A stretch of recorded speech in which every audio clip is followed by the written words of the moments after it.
Buenas tardes and Hafaday, Padamzu Todos. Welcome to your Guam 38th Guam Legislature, your Guam Congress building. We're happy to have you here this afternoon to hear the budget for the charter schools. And so the Committee on Finance and Government Operations is now called to order. And the time is 2 o'clock on the button, April 10, 2026. First notice of this public hearing was disseminated to all senators and media outlets on April 3rd, 2026, with its second notice disseminated on April 8th, 2026. The hearing notices were also made available on the Guam Legislature's website, our legislative calendar, and the Government of Guam's public notice portal. The committee will now hear Bill number 266-38 COR, introduced by the Committee on Rules by request of the Magaʹhågan Guåhan and the Governor of Guam in accordance with the Organic Act of Guam, an act making appropriations for the operations of the executive branch of the Government of Guam for fiscal year ending September 30, 2027, making other appropriations and establishing miscellaneous administrative provisions relative to charter schools of Guam.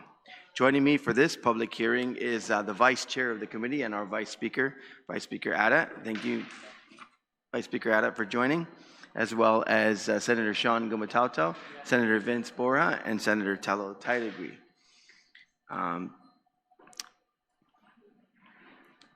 Those testifying on the bill, and I see that you are already seated to come forward, and so that's been taken care of. And what we'll do right now is we'll have you sworn in, as is customary at the Congress building for any of our matters before us dealing with finance. So our Sergeant at Arms will now swear the panel in. Please rise. Please stand and raise your right hand.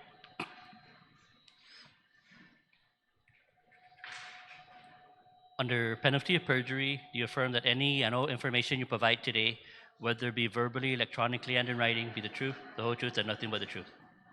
Okay. Mr. Chair, under oath, you may proceed.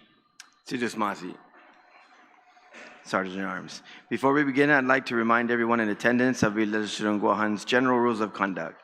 Individuals testifying shall first be recognized by the chairperson before speaking and shall state their full name for record-keeping purposes. Questions and testimony shall be confined to the substance and nature of the bill, or in this case, the funding for Guam charter schools on the agenda. Personal inferences to the character or motive of any senator or individual testifying are not permitted. The chairperson of the committee may order the removal from the hearing of any member of the Legislature in Guahan or the public audience who fails to observe proper decorum pursuant to the 38th Guam Legislature's standing rules. Any violation of its general rule of conduct will result in immediate removal from this public hearing room. We don't expect that today. We got a lot of nice, friendly people here with us. At this time, I ask panel members who have already been sworn in, and of course, you're already seated. So what I'd like to do, I think, is basically just start with the lead of the charter schools in terms of the overall. Ms. Vanjie, if you can, do you have a presentation for us? Okay. I think what might be appropriate before we do that too is just to make sure we introduce everyone on the panel. So Vanjie, if you could kindly do that, and then what we'll do is we'll take your presentation, and if there are any other schools to present, we'll do that, and then we'll have questions from the panel. So Vanjie, you have the floor. Okay, thank you. Thank you, Mr. Chair. My name is Evangeline Cepeda. I'm the council chair. Then we have, from this far end, we have Dylan Sablon from BTEC. Then we have Dr. Jay from Seifa. We have Miss Anne-Marie from Chief Hurao. And then we have Mr. Michael Phillips from Mount Carmel Charter. And then we have Miss Helen from iLearn. And then we have Miss Anne from GAC, Guahan Academy Charter School. And then last but not least, Senator Will from Career Tech. What a nice panel. Thank you for being here. Go ahead and continue with your presentation on your budget request. Thank you, Senators. Appreciate for all of our presence being here today. We come as one, united as one, as the charters. We've always said we work better when we come united with the same mission. And so with that being said, I'd like to acknowledge Vice Speaker Tony Ada, our Chair in Education, Mr. Vince Borja, and Ms. Tello Tidegway. Thank you for being present. My name is Evangeline Cepeda. I'm the chair of the Guam Academy Charter School Council. I'm here with this amazing and hardworking team representing each and every charter school. We have 7 on the island. It has grown, and there is a demand of growth. I come here today to defend and provide just cause of our mission in raising the per pupil cap from $7,800, which we've been doing for 4 straight fiscal years, to $8,300. This is a strategic investment, which are our children. This is aligned with the funding with actual operational needs, documented performance gains, statutory compliance requirements, and the realities of teacher retention. Our 7 charter schools have demonstrated measurable improvement. 2025-2026 fiscal year has been the best year for all 7 of our charter schools, as far as our audit findings, as far as everything under the board required under the law of Guam charter schools. This is the best year ever, is full compliance. This is something to be proud of and to be applauded to each and every one of these 7 charter schools. Everyone is in full compliance in every way. And if our audit findings, improvement has been made, and I say that just the fact that improvements has been made is that we're working to the mission of perfection, which in a perfect world, there would be, but we're not in a perfect world. With that said, and I will continue, that we want to make sure that we continue this great cause of charter schools. The proposed $500 increase per student ensures schools will sustain these results, positive results, and we see it from our student achievement and our students themselves. Meet rising costs within the last 2 years alone. We can still continue to deliver in each of these 7 charter schools high quality educational options for families and children of Guam. The council did not ask an increase in the last 4 fiscal years. We maintained at $7,800 per student pupil for straight fiscal years, 4 fiscal years, and worked within the parameters given to us with less money. With that said, we've learned, these 7 charter schools have learned to be innovative in every possible way, working as a team and keeping communication open between the council and each of the charter schools and their leaders have worked. Transparency is there. We have nothing to hide and all to show. It's all about accountability and fiscal responsibilities with the monies allotted to us. With that said, our performance-based rationale, charter schools have shown consistent progress in student outcomes. The funding increase is tied directly to maintaining and expanding in these gains. Our academic growth with our 7 charter schools, each of their mission is different, but their mission is being done daily, and it shows. Sustaining these gains requires competitive instructional materials and data-driven support, which we have for any of the senators that may want or need to show you this. We have program expansions in each of the different charter schools with our STEM, our literacy acceleration, CTE pathways, individual learning supports that requires updates through technology and business, our curriculum, and it goes on and on with regards to specialized instructors like in Chief Hurao. It's a very unique, you can't just get this and anyone can come to Chief Hurao and teach this. This requires a specialized field. Another example of that is our martial artists. You can't just take anybody's, okay, you're gonna be instructor and martial artist. They require a specific skill. And with that, these are the things that are very unique in each of these charter schools. What you say with regards to student achievement, the cap increases is to ensure all students in each charter school receives the highest literacy and academically that they deserve. We have MIRA program, which stands for the Manufacturing and Engineering Education Regimen of All, which is like martial arts. This martial arts, you ask, this builds discipline, confidence, social, mental, and competitive skills, which applies to that child or that student's day-to-day life. That's the importance. Music, learning music and how to play an instrument brings joy to a student. Student wants to learn, and if that's their motivation to come to school, then that's a great motivation.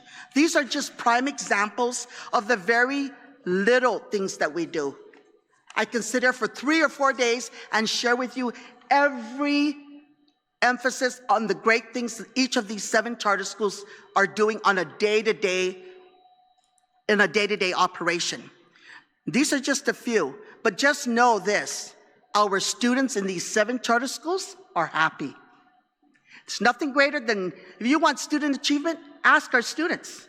They love to come to school, they're happy when they're at school, and they learn and they leave happy. That's amazing in itself, okay? And then the next is our audit findings and financial accountability. Our charter schools have consistently demonstrated every year that if we had a problem with the audit findings, we look at ways to improve that audit finding, and that's the thing. All of our audit findings under the law is provided prior to the due deadline, which is remarkable in the government of Guam. But we do it. I demand that it's done, so it's done. And you know, they probably get tired of hearing me. Feli, call them, I need this, I want to see it. So we have results, okay? All the requirements mandated on compliance with Guam public law with regards to the charter schools, we are in full compliance and more, okay? We have learned that through this internal mechanism, we stretch each and every dollar. We do. Every one of them are very unique in that way. The cap increase is not about inefficiency, it's about keeping up with the rising costs while maintaining high standards of accountability in each and every one of these charter schools. Let me remind you, if you don't already know, senators, our agency is the only agency in the entire government of Guam, whether it be line agency or whether it be autonomy agency, that when we are allotted, I'm giving an example, $25 million, it's with every one of the other government of Guam entities, the $25 million is given to them and they do as they please. It's not done that way with the charter schools. What they do is, if we're allotted $25 million and the legislature gives us and approves our budget, for example, today, it goes to DOA. We don't get it directly. What is done is, if BTech, Business and Technology, has to pay their contractors, their teachers, whatever it may be, it's based on per student pupil, which is $7,000 as of today, $7,800. They will give us a receipt. They send it in. I am CC'd on everything. It goes through DOA. DOA reviews that particular receipt or payment invoice. When that is reviewed and approved, then payment is made out. They don't do that anywhere in the government of Guam. They only do that with us. So this is where it's very unique. So we don't overspend. You're not going to see abuse with the money that belongs to the people of Guam. There's a lot of accountability because we have a paper trail. There is a sufficient paper trail with regards to our funding, okay? So I just wanted to make that very clear, that it's not given to us and the $25 million, okay, I'm going to give it, and they're just going to do with what they do. No, it's not. It's not that way with the charter schools. And that's where it gets pretty stressful for the 7 charter schools. But we've learned to work within that. I just wanted to make that very clear, that we're workable and we're doable with what we're given. But we're making it firm that we'd like to get the $8,300 per student pupil today, and with this body.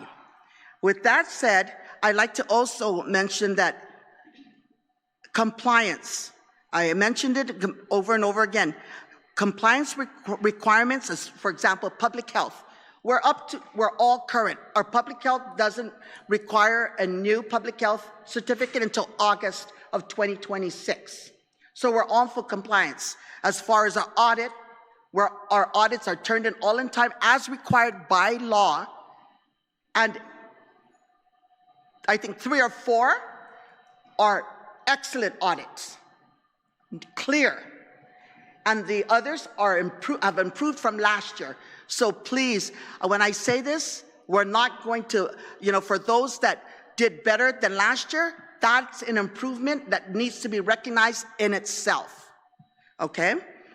And then teacher retention. We're competing with everybody. We're competing with DOE, and not in a bad way, because I never say that we compete. We work hand in hand with GDOE, but the teachers, they get paid far more. Not everybody at the charter schools are not certified.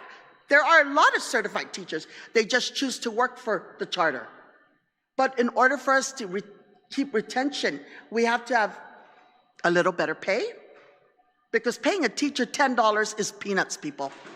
It's a joke, okay? That's the first thing. The second thing is, I am working right now with insurance, because each of them pay high insurance costs. So I'm working where we can go in as a bundle, where all the charter schools, maybe, 400, I'm giving you an example, 250 employees. It'll be, our insurance will go down, their insurance will go down, because it's in a larger group as opposed 15 per charter. So this is something that we are looking for improvement, so we can work with the charters so they can continue to do what they need to do. With that said, with the rising operational costs, this is a big factor of why we need to increase. Everything has increased. They are requesting me to fight for them. And I said, today, you come today, you need to justify your fight. Because I can only say so much, but if we come in and we fight today, saying 8.3 is a reasonable amount, senators, I ask you to consider this. And with my closing, I will say that $500 increase per student pupil is a fairly fair and modest adjustment. I think so. For our children that are doing extremely well, I know so. This adjustment request, compared to the inflation pressures, the essential and operational situation with our charter schools, I humbly come to you today, Mr. Chair, on budget, Mr. Dueñas, Senator Dueñas, that you please kindly consider our request and support for our increase in cap from $7,800 to $8,300 per student pupil. We stand together in this continued mission of student first. Thank you. Ms. Evangeline, are there just going to be questions for the panel, or how do you want to handle this? Are there comments? I say, Senator, I'll leave it to you. I say, if you have any questions, then whatever, we are here to answer whatever questions you may have. So, do the charter schools, do you want to read your testimony into the record? I'm just trying to figure out how you want to handle it. To me, it can go either way, but okay, so we'll start to my left then. Go ahead. Buenos dias, half a day, honorable senators. My name is Anne Margaret Santiago, and I humbly appear before you today on behalf of the Guahan Academy Charter School, one and first of the 7 public charter schools serving the students and families of Guam. Thank you for the opportunity to share our story, not just through numbers, but through the lives of the students that we serve. At GACS, our mission is simple yet profound: to empower all students through proven instructional practices and comprehensive social supports so they may succeed in college, career, and life. We serve a culturally diverse student population, top 3, 51% Chamorro, 21% Chuukese, 8% Filipino, with approximately 70% of our students identified as low income, and a growing number requiring specialized academic and social emotional support. Yet, with the resources currently provided, $7,800 per pupil, we do not lower expectations. We rise to meet them. Please allow me to share what that looks like in real terms. We had a student entering at the 5th grade level by age, without any formal educational background. Through direct instruction program, along with targeted intervention and consistent monitoring, that same student is now performing at a middle school level within 2 years. This is not an isolated case. It is the result of intentional, data-driven instruction and an unwavering belief in every child's potential. At GACS, we do not turn away students. We meet and embrace them where they are and commit to their growth. We also have an unidentified special needs student who struggled for years to socialize and became easily agitated in classroom settings. Through structured support, patience, and individualized care, last February, that student became one of the top 10 math counts competitors, standing shoulder to shoulder with students from private schools across Guam. At the statewide competition, this student contributed to GACS placing 6th overall as a team. Through the workforce enabler, college and career readiness education, our We Care program, we are also seeing measurable outcomes.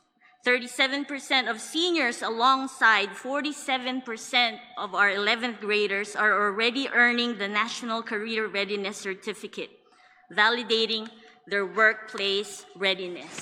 25% of our seniors have qualified as AmeriCorps members engaging in civic service and earning stipends. Students are excelling in real-world environments, with one being recognized Employee of the Month and one who landed a job here at the legislature. There are not just programs, they are pathways that are changing the trajectory of our students' lives. And then there are our student athletes. They practice relentlessly in the parking lot, diving on concrete to catch the ball because we do not have a gymnasium. They are transported at approximately 500 per game. And we incur additional expenses to rent facilities for home games. These costs add up. Yet, despite these challenges, our students return not with excuses, but with trophies, medals, and pride, a recognition they have rightfully earned even without the resources that they deserve. These stories are not exceptions, they are evidence. They also highlight a critical reality that our students are succeeding despite facility limitations. Today, we respectfully bring to your attention the urgent need for a facility that includes a compliant cafeteria and a gym. We are deeply and will forever be grateful for the current provision at the 50-year-old facility in Tizan. However, due to limited space, we stagger lunch times, which extends instructional disruption and requires additional staffing for supervision. A compliant cafeteria would not only meet federal child nutrition program requirements, but also allow us to serve students more efficiently, safely, and with dignity. Equally important is the need for a gym that will also serve as covered multi-purpose space. At present, school-wide activities, including major events such as promotional ceremonies, are held in the parking lot. For each event, we incur additional costs to bring in vendors to build a covered stage. Our staff dedicate extensive time and effort to set up and break down tents, carry chairs, and prepare the space. More importantly, our students, parents, and guests endure the heat sitting through these milestones under temporary coverings, sweating and getting wet due to rainfall during ceremonies that should be safe, comfortable, and celebratory. We are not complaining. As a matter of fact, we are very thankful, as these sacrifices produce endurance and build character within the Starfish family. The gym request would not only support athletics, it would serve as a central space for school assemblies and community engagement, improving both operational efficiency and the overall student and family experience. These needs are directly tied to our request today, and they reflect what all 7 charter schools on Guam are doing every single day, maximizing limited resources to deliver meaningful, measurable outcomes for students. They reflect a system that is accountable and deeply committed to student success, as evidenced by our clean and timely audits, accreditation, and consistent program performance. Today, we respectfully request your support to approve the $500 increase per pupil from $7,800 to $8,300 as outlined in our fiscal year 2027 budget request. This request reflects real and pressing needs such as rising costs due to inflation, which is resulting in a cumulative increase of nearly 9% by FY 2027. Another is the urgent need for a stable, compliant facility to sustain all our growing programs. Current lease costs are approximately $220,000 a month, a conservative budget considering ongoing market analysis. This lease costs exclude maintenance fees, which is an additional 3%. Lastly, the request is for continued investment in the We Care program, which directly impacts workforce outcomes and graduation rates year over year. 58% in our school year 23 to 74% in school year 24 and 79% recently for school year 2025. But more importantly, this request represents an investment in what is already working. We are not asking you to fund potential. We are asking you to sustain and expand proven results. The additional $500 is not just for Guahan Academy Charter School. It is a voice for all 7 charter schools. It is a unified statement that the work being done, often under constrained conditions, is worthy of continued support and strategic investment. Honorable Senators, when asked why this increase is necessary, on behalf of my dedicated colleagues and the passionate and feisty Charter School Council Chairwoman, our answer is very simple. Because we have shown what can be done with what we have been given. And we remain guided by the principle found in the scripture, Luke 16, verse 10. Whoever can be trusted with very little can also be trusted with much. We have been faithful with little. We now humbly ask for your trust as stewards of more, so that we may continue transforming lives, strengthening families, and building a better future for Guam. Si Diyos maasi, pod itiempon midyo, i konsiderasyon midyo, dyan iso podyan midyo, nu estudyante mami. Thank you.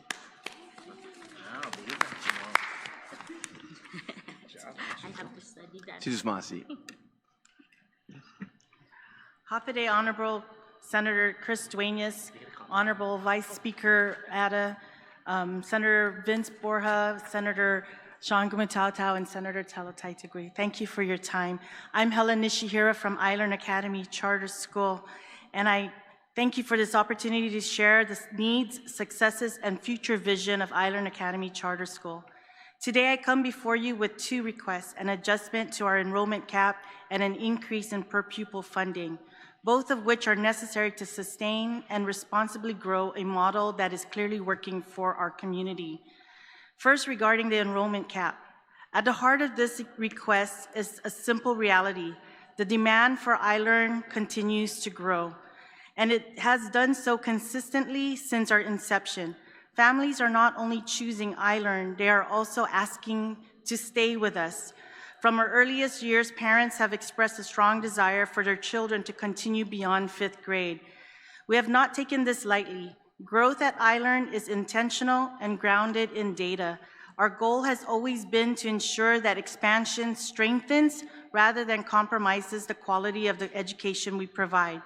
Our CAO will not be giving an oral testimony today, but she has submitted our data for your reference. Each year, we enroll approximately 140 new students, with about 120 entering at the kindergarten level. While we graduate roughly 125 5th grade students, our structure enrollment process starts on February 1st, where most early grade levels are filled by the end of day 1. This early enrollment allows us to maintain stable projections and responsible fiscal planning. When you hear about parents lining up at 4 a.m. in the morning to get their kids enrolled in a school, that's iLearn. It is also important to note that our incoming kindergarten students are not transfer students from GDOE or private schools. They are entering the public school system for the very first time. That speaks to the trust families have placed in our model. And still, demands exceeds capacity and expectation. As of April 8 this year, our wait list stands at 43 students on top of the 920 students already pre-enrolled pending passage of the fiscal year 27 budget. That is clear evidence that our community values what iLearn offers. The 920 enrollment is already there. Our parents are begging for this. It has been said that iLearn's growth is rapid. I would respectfully reframe that. Our growth reflects demand, but it has never been unplanned. Every step has been measured, strategic, focused on enhancing, not diminishing the quality of our program. For these reasons, increasing our enrollment cap is meeting the needs of families who are already asking for more. Now, with respect to per pupil funding, like many organizations, we are experiencing rising costs to operations, fuel, utilities, instructional materials, staffing, and operations. This is not just about managing expenses. It is about protecting the quality of education we deliver every day. One of iLearn's greatest strengths is our people. Our strong employee retention reflects the stability, experience, and quality of our team. However, that strength also brings increasing costs as compensation naturally grows with longevity, expertise, and our commitment to retaining high-performing educators. We believe that this is a good thing. Our goal is not just to keep teachers, but to invest in them. We are working to enhance benefits by increasing employer contribution to retirement, expanding our share of medical insurance, strengthening merit and performance-based compensation. These are not luxuries. They are necessary investments to attract and continue to retain the caliber of educators our students deserve. At the same time, we are also investing in our families and students. We are exploring solutions to ease daily drop-off and pickup challenges, including the first step towards a charter school mass transit option, something that would directly improve accessibility and convenience for our families. And it's something that the 7 charters have been discussing and putting our heads together to come up with a solution for this. We are also expanding our STEM programs, creating more opportunities for students to innovate, collaborate, and showcase their creativity. Most importantly, this opens the door for greater parent and community involvement, allowing families to engage in and celebrate student learning in meaningful ways. Our limited capacity at our current facilities does not allow we have strong parent involvement, but we had an expo, a robotics expo this past February, and our parents had to view it via online because we were not able to accommodate all 700 families to come and view what was happening at the school. On a side note, one of our robotics teachers explained that the benefits of teaching coding early through a webinar that he had created. He shared how coding teaches our students to accept responsibility for their own failures. It teaches resolve to learn from mistakes. It teaches the drive to make what works even better. I also want to share that GDOE federal programs has been able to use these webinars created by iLearn teachers and in-person talks to encourage some of the programs to be used that we use at iLearn at GDOE.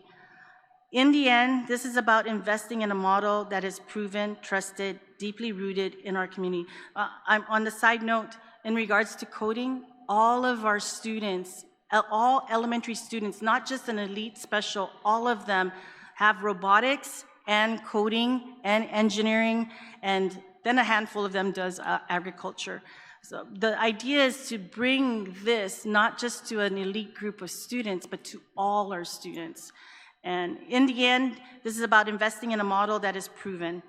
At a time when Guam faces uncertainty and change, it is critical that we support educational models that are resilient, accountable, and adaptable Charter schools have always been part of that solution, and iLearn is proud to be one of them. We are committed to accountability, we are committed to excellence, and we are committed to partnership. And while iLearn is not perfect, because no school ever is, I would say we come pretty close. Sorry, I have to say that. Many of you have experienced firsthand at family gatherings, at fiestas, community events. You hear it all the time. My child goes to iLearn. My grandchild goes to iLearn. My niece, my godchild, they go to iLearn. This is not just reputation, it is trust. Thank you for your time and thoughtful consideration.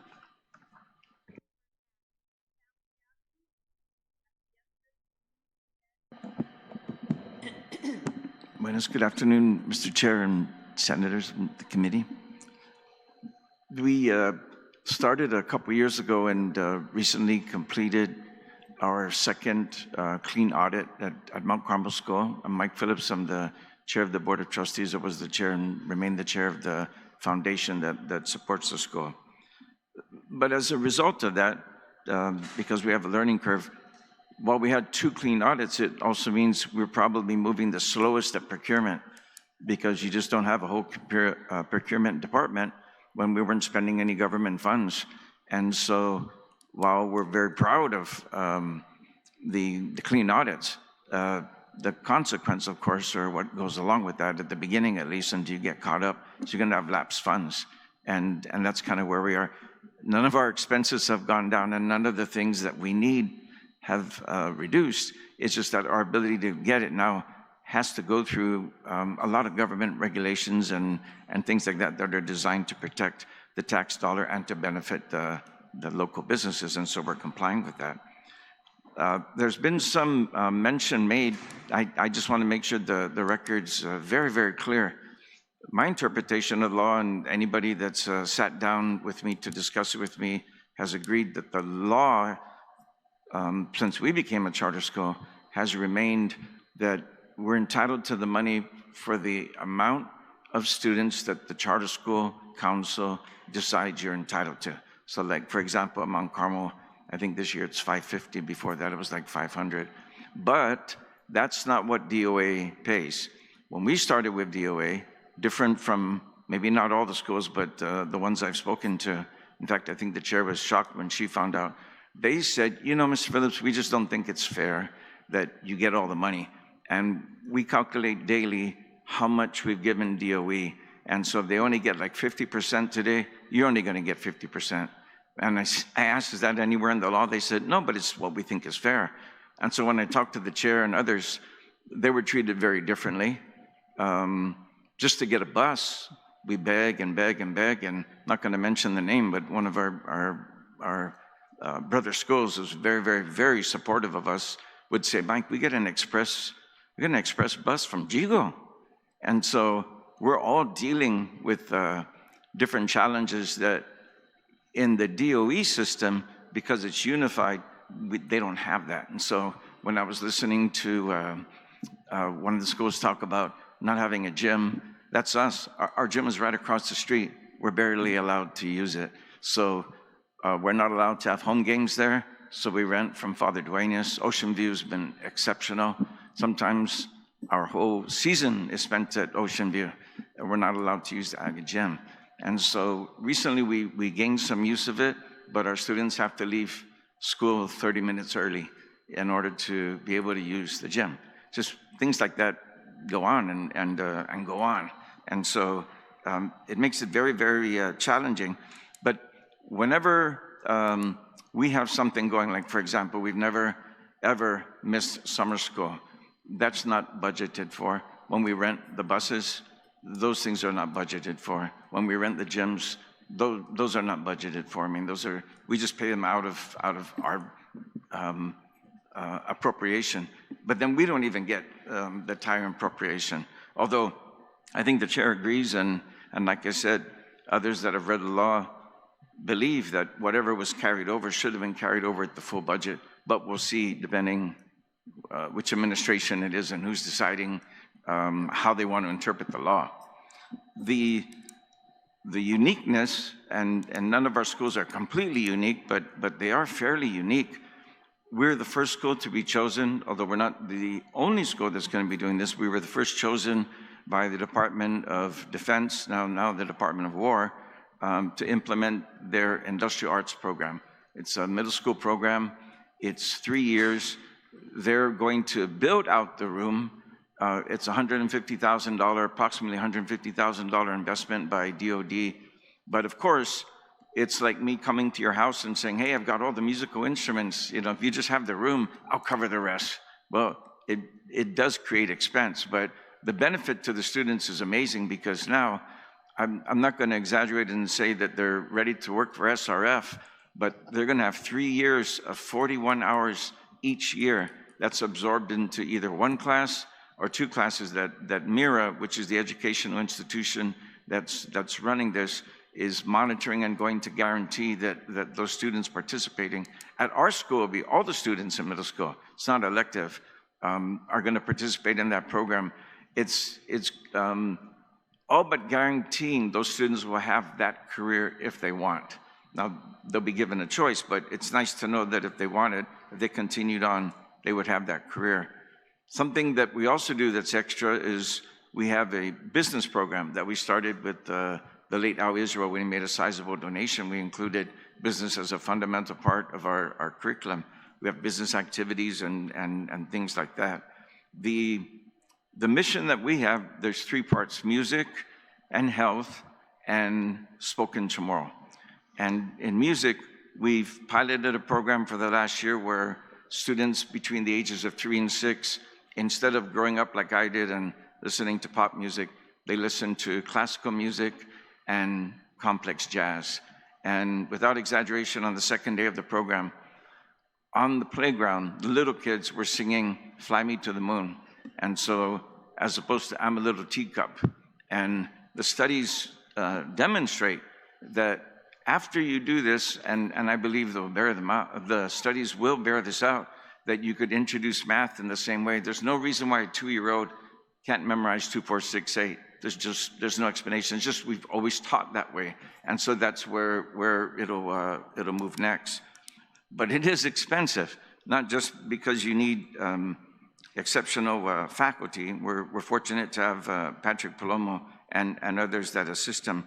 But we have pianos in the homes of the students that are taking piano between 2nd and generally 4th or 5th grade. But others also have the electronic pianos. We begin guitar at 4th grade. And again, that's all part of our budget. We cover all of that. And you know, the guitars that we got, we've had to replace the standard ones because they do make a difference. We now have all Taylor guitars, and the amount of hours that the students are spending on those guitars and the joy that they have with this new equipment shows that it's very much well worth it. That doesn't include any of the electric equipment, the bands and stuff like that. We do have at least 3 concerts a year, and again, that costs a lot of money, but it's worth it. We don't get any extra money for that. Now that we're a public school, we don't charge, and so everything is free, right? Except for us, right? It's not free. Our second, so that's a real summary of our music program. Our health program, the sports we have primarily remain basketball and volleyball, and we enter other times. One of the biggest problems we have is we asked to be in the public school league. They said they have too many. The problem with the league we're in is, I can't even say I know what the problem is. I'll just tell you the situation. They will have girls' sports 1st and 2nd quarter and boys' sports 3rd and 4th quarter. And they have the rule, of course, that you're not allowed, if you're, for example, a senator playing football and basketball season starting, you're not allowed to practice basketball at all until your last day of football. God forbid you make the playoffs. And if you're in the championship, it goes on. And so with our school, with this league, our team's literally supposed to start with 3 days practice. 3 days practice and no gym. And that's the situation we're in. So it requires a lot of cooperation. Seifa was our first game. They agreed to put it over. And I think St. Paul's did the same thing. And so we're able to work it out, but it's part of the problem. But definitely, whether it's our league or the regular public school league, both of those leagues need help because they just can't function like that and take care of the number of students and teams. I don't remember what the numbers were when we went to school. I just remember we didn't have this problem. And there's no reason in the world why students can't play all the different sports and be restricted like this. Well, at lunch, we have mandatory, usually basketball, intramurals. But our chosen sport, which is part of our full-time curriculum, is martial arts. And so it's just as much a part of our curriculum as math is, and it's worked out very, very, very well for us. Hasn't taken anything away from the other subjects, but the entire climate and environment and quality of life at the school has really gone up. It's visible, it's measurable, and it's made all the difference in the world. But it's not cheap. We have probably two of the best instructors in the world, but definitely in the Pacific area. And the dojos are not cheap to build out, and we've had to do that. Again, we don't get any extra money for that. We just take it from our budget, and we've built them out. If you come down, you see we don't have little mats. We have 2 dojos. The Spoken Chamorro program, which for us, we're still really on the front end, is different from either the mandate from the Department of Education or what Hurao is doing. And there's probably 3 or 4 other ways to do it. But the way we're doing it is, and it's a continued work in progress, and that is it's not focusing so much on the teaching, it's focusing a lot more on the speaking. And so in some areas, they spend a lot of time teaching you about the language. And over and over and over, you take tests. We spend so little time speaking as opposed to speaking over and over and over, which is what differentiates us from everybody else. Not saying we have the best program, just saying it is unique, it's different. That will work for some people. Others, they want to know the whole, the whole thing. They want to be educated in Chamorro, or it may work better for them. Ours is different, but again, that's an extra class. And so we have 4 teachers that we employ just for the Chamorro language. We also ensure that all our other mandates are met. We're very, very proud of our science program, and we have this amazing table we were able to get with the assistance of federal funds, and our science fair, we're very, very proud of. How our students do at the UOG Island-wide Science Fair, we're very proud of. Also, they do very, very well. We're project-based, and that's expensive because of the fact that you're always doing something. And the hands-on learning is easy to talk about, but it's expensive to implement because every day something's different, and it always costs something. We have the advantage of not having to run through a large bureaucracy. And so I'm not going to come here and say that there isn't also an advantage, because that is a business advantage, being able to make decisions at the ground level.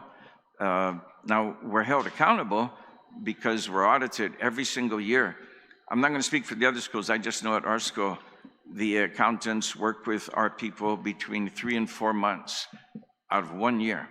And sometimes they just hang out at my office working with accountants there. And so I know how often we're complying with that. But while the schools are unique, there's a lot of things that we're doing that are the same because, not just because of the mandates, but because of the fact any school would want to make sure they have math and science and social studies and language arts, and we do all that. There's no deficiency there. The pilot part of our program is we've believed from the beginning that I don't need 55 or 60 minutes with you with language arts. We can cut that down if we do it in a different way. And instead of you going home, we can do other things. And so by the time you finish, you're going to learn. And actually, with all of you, it's probably a bad example. With younger people, they would learn things that all of us learned while we were at home or outside of the house. But now, if you don't have sports and activity at school, you don't have it. It's not like before where you would have it outside. I learned how to play guitar and drums and keyboards and stuff like that outside of school. But these days, if you don't have it in school, the students are not going to learn it. They can't afford to go to private lessons and things like that. In sports on Guam right now is very expensive. I mean, you just can't join basketball and think it's like during our time. During our time, you walk to the court. No, now you need a parent usually that's able to transport you somewhere. And I'm sure you've noticed there's no busing. And so it's still strange to me. I show up for a game and cars are coming. It's like, wow, a lot of fans. There's no fans. Those are just parents. They're just driving their kids, and they drive their kids home. Before we had buses. I know at Mount Carmel we had 2 buses, one for the spectators and the cheerleaders, and one for the teams. And we don't get any bus anymore. And so all of that is all incorporated in the budget. While we all spend our money on different things, I know I do speak for everybody when I say, oh, that money is going to the students. And I think we're all real proud of it. I understand the constraints that you're in, but I hope that you will see that this is definitely an investment you want to make. I promise I'll end with this. The students that we're producing, we have a much, much higher chance of keeping them here on Guam. And so we're not educating someone to leave because they'll have careers on Guam. They're involved in the community. Why would they want to leave?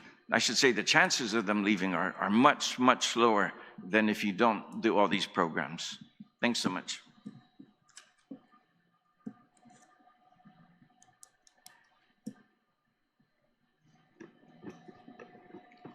Buenas, Manilo, Senador Borja, Senador Gumatao, Senador Adat, and Senador Duenas, Senador Tateguiloki, Sotunganagagi. Menyot sudzo na baho nayam zune sina testimonio gif no English, gov puti corazono na parabeto obviesti, lo paguna dia hutungo na importante na incomprendi. Hafa y necesidad para charters, Tourist Colony Charter, pues. But one day, even with the regret that I'm delivering this in English, I'm very confident and very hopeful that someday, because of what we're doing at Hurao, that when our children take our place after we're all gone one day, they will be able to sit in this legislative hall and use our language of the land to speak with one another, to be able to navigate the future of our people. So here we go. For more than 20 years, Chief Hurao Academy has served our island as a nonprofit institution dedicated to preserving and revitalizing the Chamorro language and culture. For 2 decades, we have operated with a mission rooted not in profit, but in purpose, ensuring that our children inherit the language, values, and identity of our ancestors. Yet, this work has never been easy. Language revitalization requires sustained commitment, specialized resources, and a long-term investment. Fast forward 20 years, to where we are at today.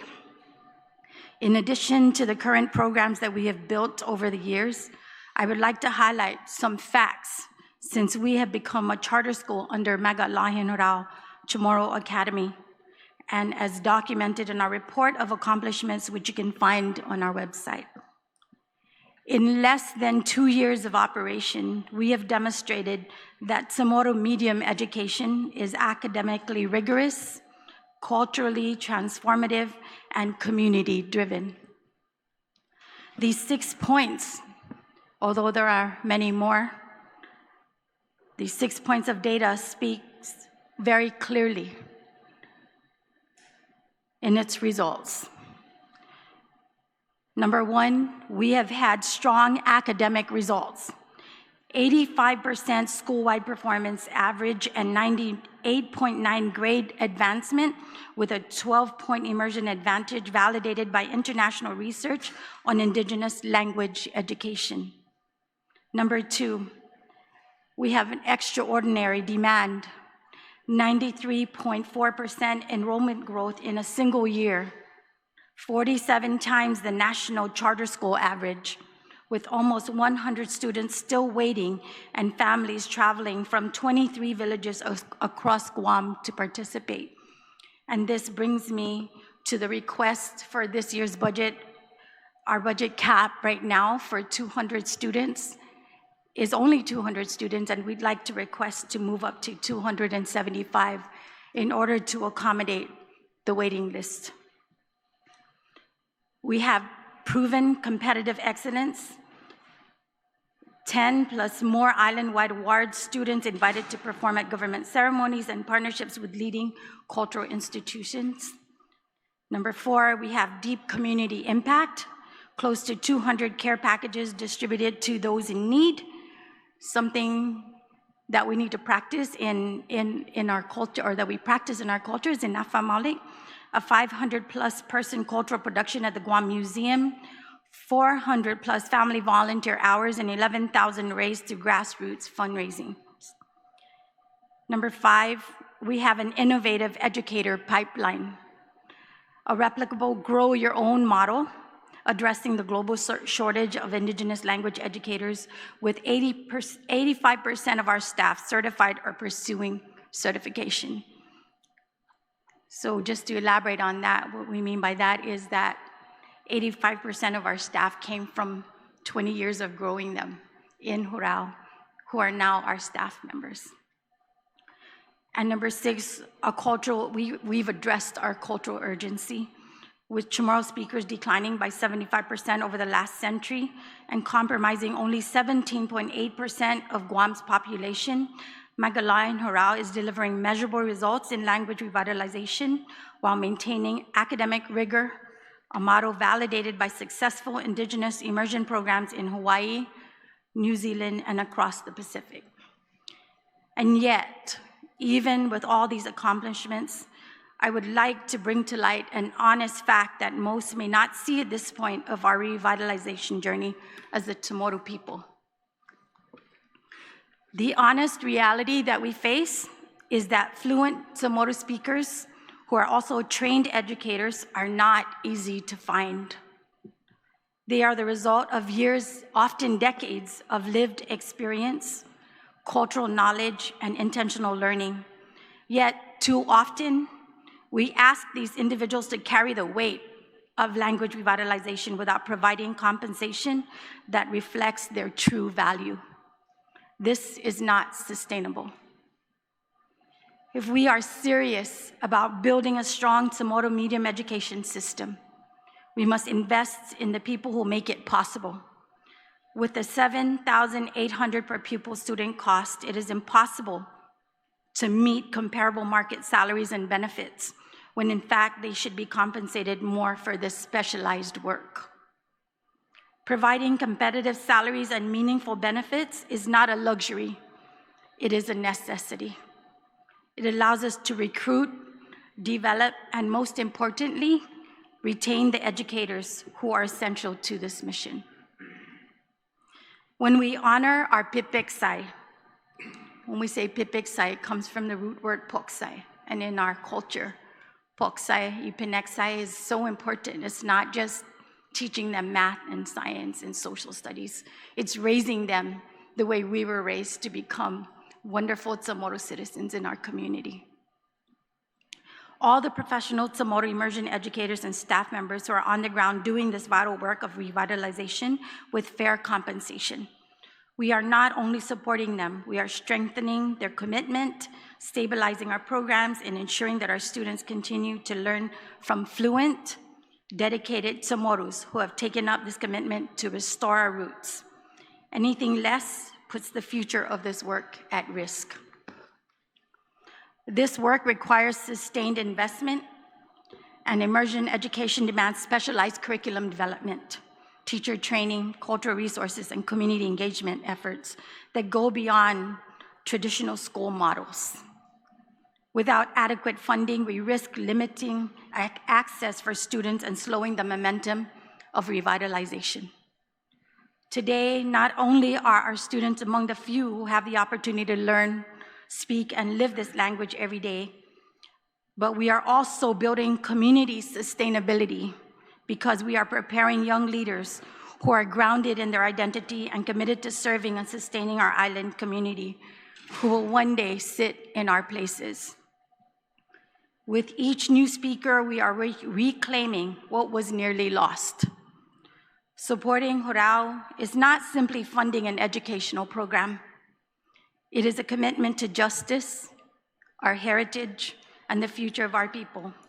With your support, we can expand opportunities, strengthen our programs, and ensure that the Chamorro language continues to thrive in the voices of our children. Even with a small increase in funding with a $500 per pupil student cost, we can only begin to ensure that the progress we have made and the future we are building decreases in being at risk. These accomplishments have been achieved with limited resources. An increase in per pupil funding would directly strengthen Magaĺhãhågan's Hurao ability to expand capacity to meet the waitlist demand, develop Chamorro language curriculum materials where few currently exist, recruit and retain qualified immersion educators through the Pinexai pipeline, complete our WINHEC accreditation, and serve more of the families who are waiting for access to a proven model. Every dollar invested in Magaĺhãhågan Hurao is a dollar invested in the survival of our Chamorro language itself. Our cultural survival, community strength, and the restoration of a living language that defines who we are as a people. With this, I respectfully ask you, as leaders and stewards of our island, to act with responsibility and foresight of a true Chamorro citizen. The decisions you make today will determine whether our language and culture continue to live in the voices of our children or fade into history. By investing in Indigenous education, you are helping to restore what was nearly lost and ensuring that the next generation stands strong in who they are. I urge you to stand with us, to lead with purpose, and be remembered as those who chose to protect and uplift the Chamorro language and culture when it mattered most. Si Dios masi.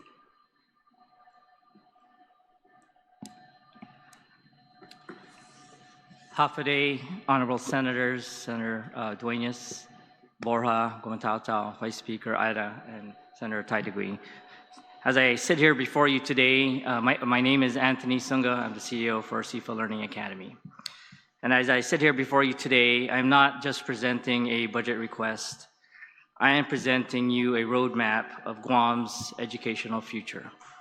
Seifa Learning Academy Charter School is at a critical juncture, and we are requesting your approval to increase our student enrollment cap and a per pupil cost from $7,800 to $8,300 for 2026-2027 school year. This request is not arbitrary. It is backed by hard data, an organic surge in community demand, and a proven track record of academic excellence. Our growth is not forced. It is a natural response to the needs of our families in Central Guam. As you see our history, we started at 99 students, grew to 200, 300, 500. And our growth was not limited by our curriculum, but it was limited by the facility capacity. Currently, we have 120 active students on our wait list, with another 135 pending our move to a new location. In our outreach to a public school in Tamuning, they suggested or offered 105 current fifth graders are eager to continue their STEAM trajectory at Seifa. We currently have 205 current 6th, 7th, 8th graders ready to move into the next grade level. Again, our operations currently at GCC limits us as only to approximately 300 students, but in our move into our new facility, it is mechanically necessity to meet this community of innovators to increase our CAP requests. Seifa Learning Academy Charter School seeks this increase in enrollment cap and for per pupil cost of $8,300. The budget justification is based on demonstrated institutional success, rising community demand, and a comprehensive strategy to enhance Guam's STEAM education ecosystem and workforce pipeline. Seifa has consistently delivered high-impact academic and co-curricular outcomes, validating the effectiveness of its STEAM-driven, phenomenon-based learning model. Seifa students have received awards in numerous competitions, first and third place in World Architectural Day.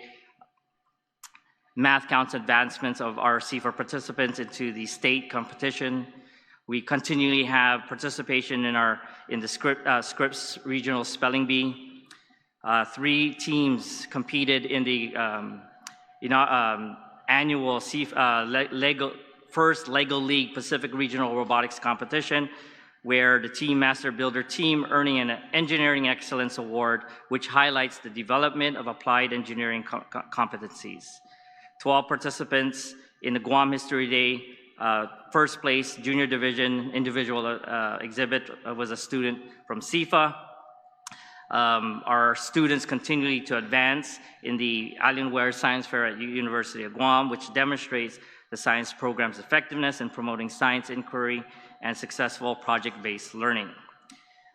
Athletics, middle school boys rugby were champions, and we also have a K-pop dance contest. These outcomes indicate that Seifa is surpassing expectations in academics, STEAM, arts, and athletics, establishing the school as a high-performing institution prepared for broader impact. As the regional partner for First LEGO League Robotics in the Pacific, this program has quickly become a regional flagship initiative with participations and demanding surpassing current capacity. This year we had a competition where we invited and supported 24 teams coming from the Guam Department of Education, totaling about 500 students in participation. Incoming interest from Dodea private schools and other charter schools, and actually regional interest from Korea and Taiwan have sought interest into our robotics program as well. This level of demand presents a strategic opportunity to achieve the following: to position Guam as a regional hub for robotics and STEAM excellence, expand the educational tourism by attracting international teams and fostering intercultural exchange, build a sustainable STEM pipeline aligned with Guam's workforce development and priorities. Increasing our capacity will enable Seifa to standardize robotics as a core academic pathway. Seifa is prepared also to launch the Mirror program, which will be transformative addition to its STEAM ecosystem. The Mirror program provides industry-grade tools, applied learning laboratories, and real-world curriculum. It bridges skill gaps in the manufacturing and engineering sectors. The program also aligns directly with Guam's economic priorities, including defense, infrastructure, and technical workforce development. It prepares middle school students at an early stage for high-demand, high-wage career pathways. As a comprehensive STEM solution, Mirror strengthens the following areas: career readiness pipeline from middle school to post-secondary and industry, teacher capacity through embedded training and support, Guam's long-term goal of developing a locally skilled workforce. But beyond Mirror, Seifa continues to pursue high-impact partnerships and programs, reinforcing its identity as a community of innovators. There is a sustained demand for middle schools access in Central Guam, and Seifa is well-positioned to address this need. Approval of our increased student enrollment cap and corresponding budget represents a strategic investment that will scale a proven, high-performing STEAM model, expand access to innovative industry-aligned education, position Guam as a regional leader in robotics and STEM programs, strengthen the local workforce pipeline through programs like Mirror, address critical education access gap in Central Guam. Seifa Learning Academy Charter School is prepared and positioned for expansion, with the request to support Seifa will elevate educational standards across Guam. I always like to believe when people ask me, what does Seifa stand for? I tell them, well, Seifa is a STEAM school, and it stands for Science is Fun and Awesome. But I always tell my students and our teachers that it's not just the Science is Fun and Awesome. S also stands for Social Studies, Social Well-Being, Sports is Fun and Awesome. I truly believe that charter schools and Seifa as well, that school is fun and awesome. And if you visit all our 7 charter schools and ask our students, they will definitely tell you that they love coming to our campus. Thank you so much for the opportunity to speak.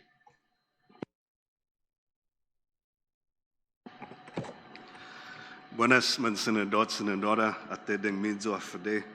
For those who may not be familiar with BTAX, we are both a career readiness and college preparatory high school. And we operate on a project-based learning model, meaning our students are not just learning content, they are actively applying it in ways that reflect real-world expectations in both the workforce and higher education. In a short amount of time, BTAX has demonstrated what is possible when education is designed with intention. We achieved accreditation through the Western Association of Schools and Colleges in less than 1 year of opening our doors. An accomplishment that is virtually unheard of. That commitment is also reflected in our culture and in our retention. When our teachers come to BTAX, when our students come to BTAX, they stay. And since I have become the principal, not one teacher, not one employee has left us. And we very much appreciate everything that they do. Beyond the classroom, our work-based learning program has developed partnerships with over 20 companies and organizations across Guam. These are not symbolic relationships. Our students are actively engaged in meaningful, hands-on experiences, whether they're placed at Atkins Kroll, Title Guarantee, Citadel, the Guam Women's Chamber of Commerce, everywhere. Our students are working in environments that aren't just mirroring professional environments, but are professional environments. For example, 2 students in our drone program recently earned their FAA Part 107 licenses through the internships coordinated by our program, achieving industry-level certification while still in high school. At the same time, we ensure that all students, regardless of subject area, engage in meaningful and transformative learning experiences. In my own state and territorial government class with 12th graders, our students traveled to Saipan, where they met with the Honorable Governor Apatang, the Honorable Lieutenant Governor Mendiola, and members of the CNMI legislature, because these opportunities deepen understanding in ways that no textbook could ever. And those same students also represented Guam in the Prop25 Virtual Expo hosted by a high school in Tokyo, presenting solutions to local issues aligned with the United Nations Sustainable Development Goals to hundreds of peers from Taiwan, Hawaii, and Japan. So our commitment to excellence extends to our electives as well. Our students have performed at events such as Wings in Paradise, local venues like Mosa's, and our band recently won the People's Choice Award at the University of Guam's Blue Night. Our art students also excel. One of our 9th graders just won the Guam Election Commission's I Voted Sticker Design Contest, first place in the high school category. So everything we do is grounded in our motto, rooted in culture, ready for the world. And in the coming days, I will be accompanying our senior class to Japan, where they will engage with partner schools such as Clark Saitama and Omiyakita Saitama, 2 very prestigious high schools in Saitama, Tokyo. And these experiences will strengthen both cultural identity and global readiness. So at BTAX, we are thriving and we are proud of what we have accomplished, but these outcomes also come at a cost. Behind the scenes, our staff work long hours, take on multiple roles, and often use personal resources to ensure students have access to these opportunities. We do this because we believe in the mission. However, long-term sustainability is critical to what we are doing. The demand for BTAX continues to grow. Just last year, some officials doubted that BTAX would reach 100 students in its second year. But we started our second year with 176 students, nearly tripling our enrollment just after 1 year of operations. The demand is clear, the results are evident, and as we continue Over the next few years, we will collect more data to present to you in the future. But increasing our enrollment cap and adjusting the per pupil allocation to 8,300 is not about expansion for its own sake. It is about meeting demand responsibly while ensuring we can continue delivering high quality, innovative education without overextending our staff or limiting student opportunities. We are not only preparing our students to serve our community, we are preparing them to represent Guam and the Marianas on a global stage with the skills, confidence, and perspective to succeed. So just masi for your time and consideration. I prepared packets for all of you, which include testimonies from our parents, our students, and our teachers, and I hope you can review them, and thank you for your time.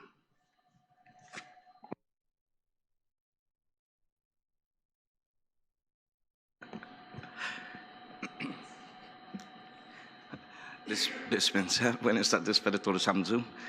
Senador, senadora, Guahu Su William Costru, Principal Zu, Demestro Gi Escuela Takilo, Career Tech High Academy Charter School in Hagat. Nigyapnya, our day before yesterday, our chair had us meet with her, and we went over the approach in which to represent our collective ask. Put Guo, I translated that as she would offer testimony and I would sit tight and we take it from there. Lo si had no alaknas todo no testimonio. They broke out all their testimonies and say, and so I decided, here we go. Let's just share a little bit of our successes. I was saving that for question and answer. Lo, let me go ahead and begin. This is testimony in support of funding increase. Oh, by the way, one more. Dispensa sana huhugok na steam hamzu, right? Pinilok ko na figan sa Magaʹhågan na fifigan zo. Kada biyahe, zampim diskuti esti na asunto, right? Every time I talk to this issue, we become immensely passionate. And so it's important that we take a step back and a deep breath and not confuse my passion with a sense of hot-bloodedness in terms of any kind of adversarial way. You're going to see from the teachers as you ask them, many of these educators, we know our students, and it is personal. It's very personal. But this is testimony in support of a funding increase, per capita increase from 7,800 to 8,300, which is less than 6%, given the latest figure of 13,000 compared to 7,800. And our request, and thank you to my colleagues who stated their request for an increase in the enrollment cap, Career Tech's enrollment cap from 200 to 300. On behalf of Career Tech High, I respectfully submit this testimony in support of the aforementioned. Career Tech is delivering measurable results for Guam. We have 200 students, grades 9 through 12. I checked back with my team back there at the campus. I asked them for the graduation rate. And we've been doing really well, but I had 93% here until they said we started with, let's say we started with 50 kids, but we're graduating 52. And I said, man, how do you have 110% graduation rate? And so the point would be, people are staying and they're graduating, right? And graduation rate as opposed to persistence rates. And we can discuss that when you want to ask me those questions. But we also have expanded our career pathways in construction, information technology, maritime, indigenous studies, and specialized academies. Our students too are earning micro certificates and are on their way to earning industry recognized credentials, participating in internships and entering the workforce with real skills. But I want to focus my sharing on a lot of historic firsts in student achievement, because to me, the ultimate measure of success is impact at the student, at the institution, and the community level. We're the first high school on Guam to pilot the Merchant Mariner Credential Program, with an inaugural 7 students passing during last year's Easter break. We launched the traditional seafaring voyage in Hagat Bay, according to many in the region, first in at least 500 years. And we're building our second handcrafted traditional seafaring vessel. We had our first mock trial team, our first bowling team, our second-year basketball team, which went from last to 10 out of 13 in just a year. Paddling team, we went from last to tied for third. And slinging teams, who placed top 3 in at least the last 3 island-wide competitions. Not to mention my bowling team, top 16 female at the end of the season tournament, and my male top 20. We were also first place in the Guam Visitors Bureau Art Mural Project. But I do want to draw acknowledgement to home, not just to the home sports, but to affiliate programs. You see, because I would submit that our kids per capita are probably the largest participants per capita in our school compared to most other schools. We have 300 certificates to give away on April 17th because many of them have participated in multiple sports. Students compete in football because we don't have a football team in schools like Father Dueñas, JFK, and Southern. Our female who wrestled with Southern High was a gold medalist. I understand, I'm waiting to confirm this, that the National Forensics League team that we entered, this affiliate, not us affiliating with another school, but a St. John's student affiliating with Career Tech. Imagine that, is going to nationals. That's amazing. By the way, thank you, Mike, for coming by and giving the team a pep talk for mock trial. That was awesome. Many of my kids earning island-wide recognition and the opportunity to compete for championships. In terms of faculty, and that's an important note, thank you to my colleague from BTAX, Career Tech also maintains low faculty turnover, high student persistence rates, and this ensures continuity and strong outcomes. But I want to tell you about my faculty. We have 2 FESPAC delegates, an artist and a navigator. We have 2 masters, a master navigator who's the son of world-recognized Grandmaster Dufuntun Mau Pialug, who, many will attest, is credited with helping the Hawaiian indigenous peoples rediscover, or reaffirm, and to perpetuate wayfinding for traditional seafaring and navigation. We have another master navigator. His name is Jerry Joseph. The only reason why we don't refer to him as master is because that's his uncle. That's his mom's brother. And so if they have 2 masters, you know, in their culture, you defer to the senior as the master. And so Jerry, but make no mistake, Jerry Joseph, his nephew, is a master navigator. We have 2 former principals. We have a faculty member with a doctorate, a PhD. We have another teacher administrator who's about to complete his doctorate. We have a member of the faculty who has a law degree from Tulane. We have someone on deck with a Harvard master's degree and someone else with a Stanford undergraduate degree. I have 2 graduates. One just came on as a consultant who graduated from Gallaudet University, which is important for our Deaf and Hard of Hearing Academy. We have 2 veterans, a retired E8 with Special Forces recognition and a Marine. All this and so much more that's in alignment for our strategic growth. For example, the Maritime Academy includes traditional seafaring navigation, outrigger paddling, dive certification. Believe it or not, I'm dive certified. I know it's hard to believe. All my seniors, my paddlers, should be lifeguard certified before the end of May. And this fall, you're gonna see a marine small engine repair. As a matter of fact, I'm gonna be looking at this fixer-upper of a boat. Mr. Boat Captain, and maybe you could come down and help us out. The true test is if it's seaworthy and if the engine would start. So I don't know, just cross your fingers. We also have a Sports and Leadership Academy to include baseball coming up for the next school year. I'd love to continue the conversation with GDOE Superintendent Dr. Wampat, the former speaker, who's extended the opportunity to share maintenance and partial use of Marshall Sablon's baseball field and Southern High's swimming pool. We'd love to do that because of our dive certification and Merchant Mariner program. That's a partnership we look forward to. All of this before the end of next school year. In conversations with some of you, thank you, Senator Calvo and Senator Tello and others, Vice Speaker Ada, for thinking about extending the Deaf and Hard of Hearing Academy to include the blind and persons of all ages. We want to extend the Indigenous Studies Academy, not just for Chamorros, but also other indigenous peoples from throughout the Pacific. In closing, the use of increased funding will help us to expand and improve the facilities for 300 students. Facility and classroom improvements include things like a media lab, simulators, a slinging cage. We want to improve student support services with our innovative campus safety officer program modeled after the SRO program. We also want to grow our CompTIA and AI and project management programs. And thanks to Dr. Cabrera, going to put in some time and effort from the University of Guam, we'll be piloting our first ever advanced placement psychology program. And if our students are able to persist with some success, we're going to open up a major pathway in AP. You see, there are 2 barriers that my kids experience. One is distance, and that's why we're going to open up our 2-month annex. And the other one is rigor, and that's why we're opening up advanced placement and dual enrollment. For the record, as the good chair has alluded, Career Tech has submitted documentation relative to continued audit and compliance improvements.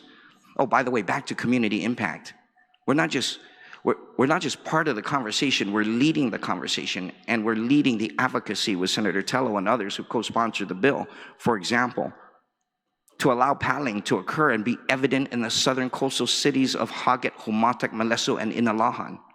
And soon after that, after we complete that, we want to work with you on ensuring that traditional sports such as paddling and sailing and fishing and slinging and all forms of games of strength with funding is given due consideration right up there with American football and soccer.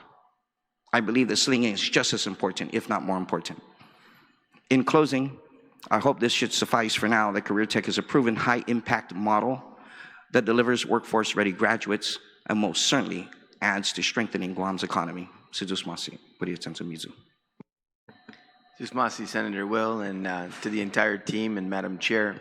I think this exercise was exactly what we needed, maybe to either limit questions or not to limit, but to have answered questions already that might have been in some of our panel thought process and minds. And so before I go into just sharing some of my thoughts, I think history is a good context just so that we understand. Also, we've had a shared commitment, particularly, I'm just gonna go from 2024 coming forward.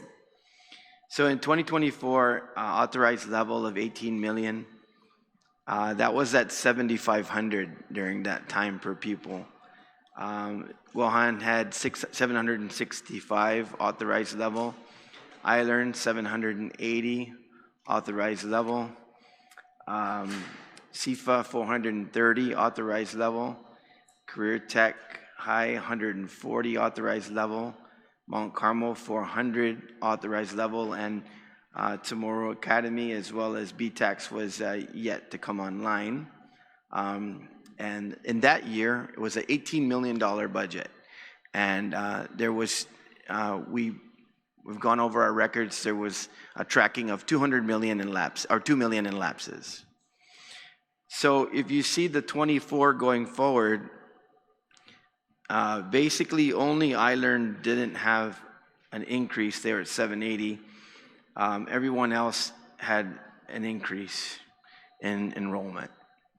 Going forward to fiscal year 2025 authorized level, and I'll just go with the, because of the, it's easy to see the pupil increase, and of course we went to 7,800. And so that budget came out, and actually it was, the encumbrances were about 19,793,000, and I believe we were over that at about 22 million, and there was another $2 million in lapses for that fiscal year. Currently, we are also tracking a lapse of about $2 million. And I guess, I know that particularly with Attorney Phillips, you mentioned that some of that is due to procurement issues and others. That's kind of perennial throughout government. You know, the reason why I say I just want to share some observations is it is clear, and I think it's clear and evident in your presentation. That's why I wanted it to be done that way. And I think that my interaction with all of the parents, and recently at an event up in the hangar, United Hangar, and just every one of you sends out invites to all of the stuff that you're doing. We can make it sometimes, others we can't. But that just demonstrates how much you want to demonstrate the success of all of the programs and extracurricular programs that you put on. I'm saying this to say this. There's no doubt about the success of charter schools. There's no doubt about the effectiveness in terms of the learning and everything else that's taking place. Attorney Phillips mentions that he understands, and I think all of you realize, and this is a discussion about constraints. But with education, I see it a little different. I don't think it's constraints necessarily. I think the issue is, and this is going to be a perennial discussion that I'm going to have with all of the education budgets coming before us, is we've hit a crossroads in education whereby you have an exponential decrease in the Department of Education enrollment, once at a very proud high 36,000 students now down to right around 23,000. You've seen cross-leveling taking place. You've seen campuses that are being mothballed. You see all kinds of changes in our Department of Education system. But what's not changing is the constant increase in the budgeted requests and then budgeted amounts. We have been proud in the 38 and the 37 to actually have hit the highest level of funding for Department of Education at 265 million general fund. That used to hover somewhere around 210, 220. Once again, I say that to say this. I think at some point, what's probably happening at the national level is going to have to happen here in some iteration, and that is there's a move to the funding follows the child, follows the student.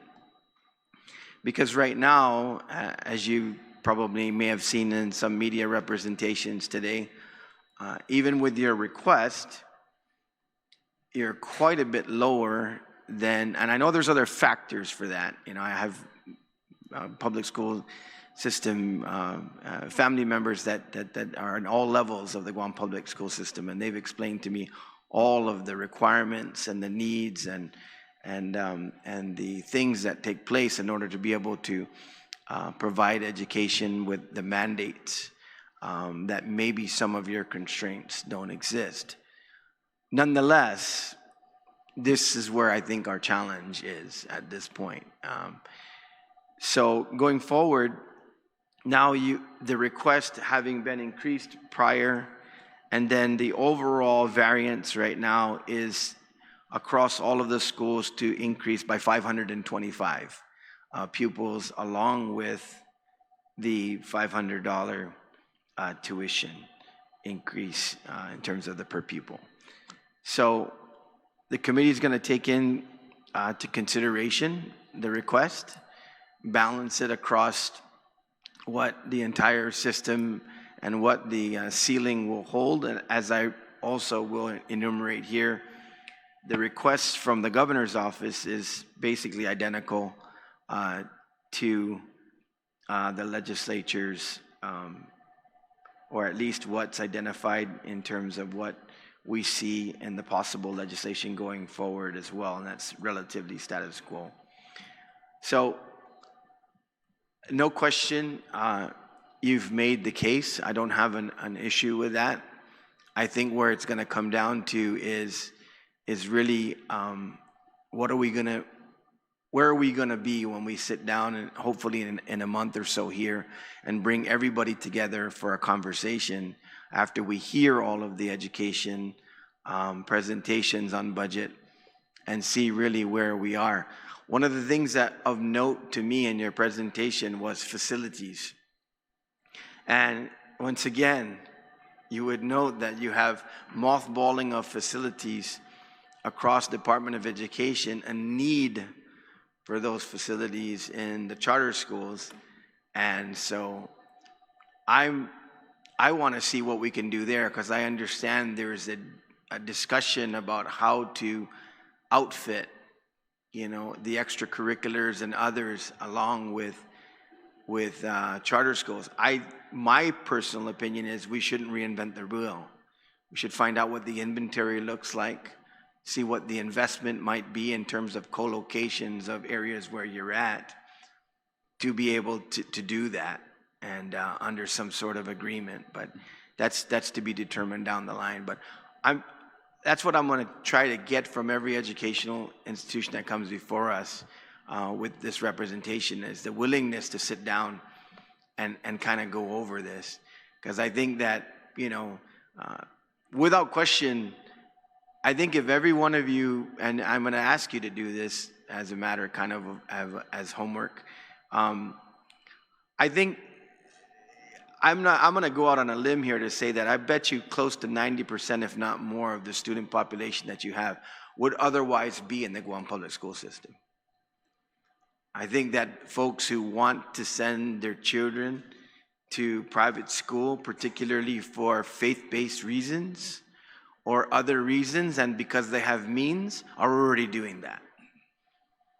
And so I think that your population, by and large, like I said, I don't know how we do this, but maybe you have a way internally of doing this and ask. I don't know if that's a HIPAA type question. I mean, but I think you could probably determine that based on your transfers and also those who are knocking on your door. I think if those parents that are knocking on your door, I would imagine they're saying, I want to enroll my child in a charter school. While I love the Guam public school system, I feel as though my child has a better shot, a better opportunity for more focused education. I don't think it's about the delivery itself. We know that those teachers and those faculty work really hard to do what they do, and they're up against immense challenges as well. But I think that what it is there's also a realization that this is where our world is right now, is that basic education that's articulating to livelihoods, to jobs, to their futures, really is starting right there, at the forefront with, I would say first all the way up, whereas before it was the 3 R's and, the basics, and then you start thinking about it when you meet with your counselor in high school and whatever else. I think the world we live in right now is totally different. It's you're trying to be career ready and culturally ready and everything else ready, basically from the get-go. And so you have my commitment to endeavor to get it as close as we can. But we also have to dig down and find out, what some of those lapses are. And I only have one question for you, Vanjie, whether this is at the level of, you as the chair and where the decisions are made. But I have received some information or questions that sometimes there are limitations with regard to schools and their caps placed on them, even possibly below their caps. Is there a reason for that? Okay, yes, I'll give an example, Seifa. Okay. Their reason is because they had to go into GCC campus, which was far smaller. So a lot of their students that they usually had at their old campus couldn't be taken. They had to utilize to the full capacity. They are right now going through the procurement process, so I can't say much about that, but I do know that they are hoping to move into their own selected campus of their choice through the procurement process come this the new school year. And so that was a big factor. That's why you see a lower enrollment with them right now as to oppose last year. That was one reason.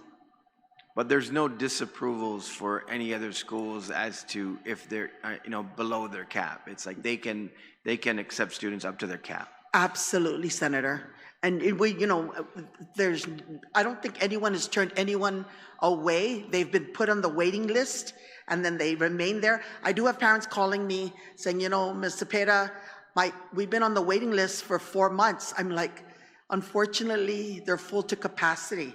I think the only one that's great is Mount Carmel because their school is big, right? And so they don't have a waiting list, they take them all in. And so their facility was meant for a larger scale, and so that they don't have a waiting list. It's not nobody wants to go there. That's just they take everyone in, but unfortunately all the other school campuses are built for X number of students, and so that's a factor. Yeah, and I mean so once again, we go back to our Guam public school system, and one of the reasons, albeit, it's a board decision and it may be controversial, but in trying to make up for even the situation where we gotta have campuses coming online and aren't online yet, because of the reduction of the student population in some of our bigger schools, you actually can absorb, and like I said, that's a tough issue. But if you just do it based on numbers, the capacity is there. Right. Even the discussion that we had the other day with GCC, yesterday with GCC they anticipate with their charter school, essentially they're absorbing that as we discuss that legislation going forward right now and how that's going to look in terms of funding, because the classroom already has capacity. Just like the University of Guam, one of their greatest ways to actually boast, and this is what we're hoping that you're going to be doing fundamentally in the coming years, is, you know, they have classrooms that they can easily populate, you know, a third, even double, but the students aren't there. And if that tuition is there, that funding is there. Yeah. So this is where we're at in terms of the whole discussion on how do we maneuver outside of just direct appropriations from the general fund, and how do we work within the system to find those opportunities to see where we can build in those efficiencies. And then, of course, government-wide, where our priorities are, and that would be the big thing when we hit the floor. But aside from that, I think that, you know, you guys are all sharp folks. You're all doing the same thing, kind of. And what I noticed more than anything, I was kidding with the vice speaker. I said, I think from the first school that talked about their successes, it became competitive on the panel. And I said, that's a good thing. And I was looking really, at it is. You know, even when, you know, Mr. Chair, I want to say that even when we meet, right? We call for a meeting. It's like a nice, you could sense it, like a nice competitive, right, amongst them. Yeah. But it really is nice to see, because it brings out the best in them, right? Yes. But you know, as they would say, they're being bondadoso about their school when they try to one up. It's almost, you know, it's flattering, right? Because they're proud of it. And I'm going to say this, and I'm going to reiterate this. This fiscal year, 2025-2026, has been the best of all the charter schools since I've been on the council. As far as everything from audits to everything. They're excelling, each and every one of them. So it's something to be, it's a proud moment, you know, that that needs to be recognized. No question about it. And like I said, I could see it from up here, and I was like, wow, and you know, normally you'd think about, oh no, we're number one in football and you're not going to beat us. It's like, no, we're number one in science. You know what I mean? Our kids are going to this university, and that's good stuff. So with that, I'm going to defer to the chair, Senator Borja, for any questions or comments. Thank you, Mr. Chair. I don't necessarily have any comments. You know, I have a good, close relationship with the chair, and I meet with a lot of the schools, you know, over the last year. You know, and I share the same commitment with the budget chair. Like I tell you guys all the time, I support whatever it is you want. Obviously, we just have to work through the finances or through the budget and you know, and balancing it to get to where we would like to go. You know, there is no doubt in regards to the great things that you guys are doing. I get all the invitations. I try to make to as many as I can, but you know, even just talking to some of the parents, I have some friends and family members who have kids who go to the charter schools or have gone to the charter schools. So we're definitely in strong support of the work that you guys are doing. Obviously, working with GDOE as well, they have a lot of issues that we're working through as well. I mean, who doesn't? But if only, I guess if it's one thing that we can say is that despite not getting the amount of money that you guys would like, I wish GDOE could be like that, where they could just still continue to, I mean, they're doing the great things, but a lot of times things get stopped or stalled. They get lawsuits, right? You guys are not there yet. In regards to, but I say that when we look at, especially as the oversight chair in education, don't have to worry about that. You guys come and ask, and if we can give you make do with what you have. And even with a lot of the highlights you guys have shared in regards to growth, I have no doubt that maybe we won't get you the full extra, get you to 8.3, but even if we gave you a little more, not exactly, yet you'll still continue to do with what you have and continue to grow and add more value to the work that you guys do as charter schools. And there has always been a shared commitment from at least the Republican majority that we definitely are big fans of the charter schools. You know, my wife's listening. I'm still a big fan of the public schools because I understand the work there is a little different, like the chair shared, right? There's just a lot of other things that they're responsible for because of laws, especially, or federal mandates. And so those are the things that we'll continue to work through. But again, you know, just to keep it short because of the time and the typhoon's coming, is really, you know, you have our commitment, you have my commitment as a chair, and continue to work with my colleagues to find a way to make it work. And so thank you guys for the great work that you guys do, you know, for our students, especially, and our families. Thank you, Mr. Chair. Ms. Masi, Senator Borja, Chair of Education. Senator Gumatauta, you recognize. Thank you, Mr. Chair, and thank you to everyone in this room. If I can start, Mr. Chair, by just thanking the support staff that are behind the leadership of these charter schools. Just so you guys know, I am a big fan of school choice. Oh, I didn't think I was going to get a round of applause out of that. But I do have questions, and it goes to, and I'm just going to spend most of this time, is where Vanjie started this entire hearing relative to the audits. And if I can, I'm just going to jump right in.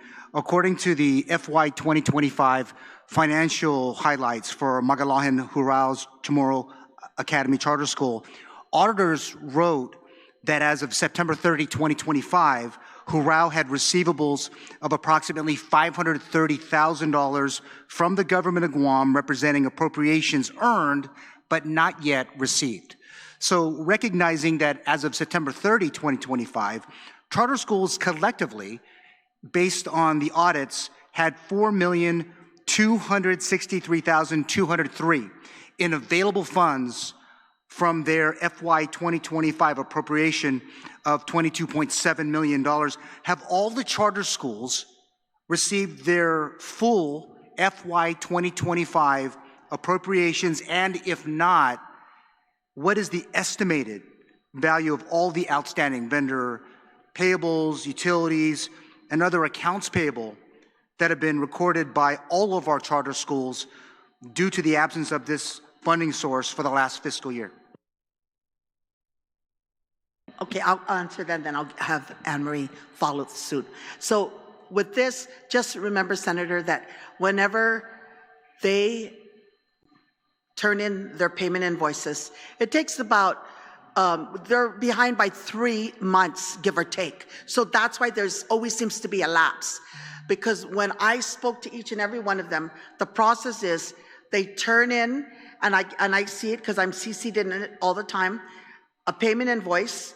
The payment invoice is for me and DOA, Department of Administration. They review it, and then they basically say, hey, approved. Already that process is already a month and a half behind. So the answer, Vanjie, just to be short, because so you guys have not received, or the charter schools have not received all their appropriations. So even if you allot us a certain amount, $2 million, it really doesn't come to us. It goes to DOA, and then it's based on the payment invoices provided that then we are paid out. So you can give us $2 million, for example, but we're really getting whatever we're only receiving. We're the only one in the entire government of Guam that it's done this way. All right, thank you, Vanjie. Thank you. I don't need any further. I'm looking at all the charter schools at this point. So the answer is no, they have not received all their appropriations. And Mr. Chair, that's important for me as I go to my next question, especially toward Guahan Academy Charter School. And this has a lot to do with the OPA's report from 2025 relative to the leasing of the buildings, building C, D, and E in Tizen, which is valued at $79,000 per month or $953,000 annually. Acknowledging the school's responsibility to pay for restoration work to its temporary campus in Tizen, which is estimated at $89,000.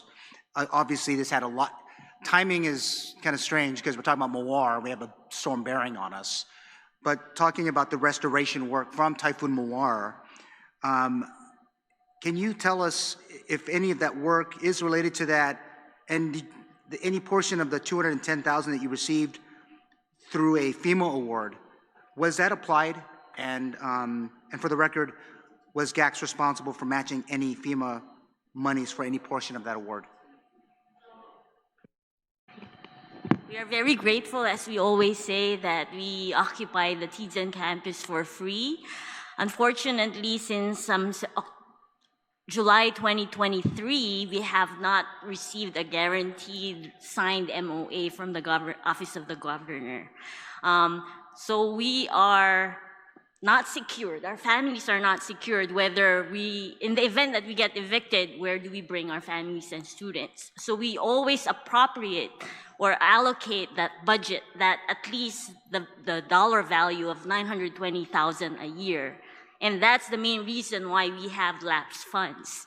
It is irresponsible for us not to allocate for that, because should the governor, Office of the Governor, decide to collect the exact amount, then we are able to house or provide a secure place for our students. Now, for the $201,000 from Typhoon Maywar, we were approved by FEMA for about $425,000. Unfortunately, it has not been disbursed since 2023.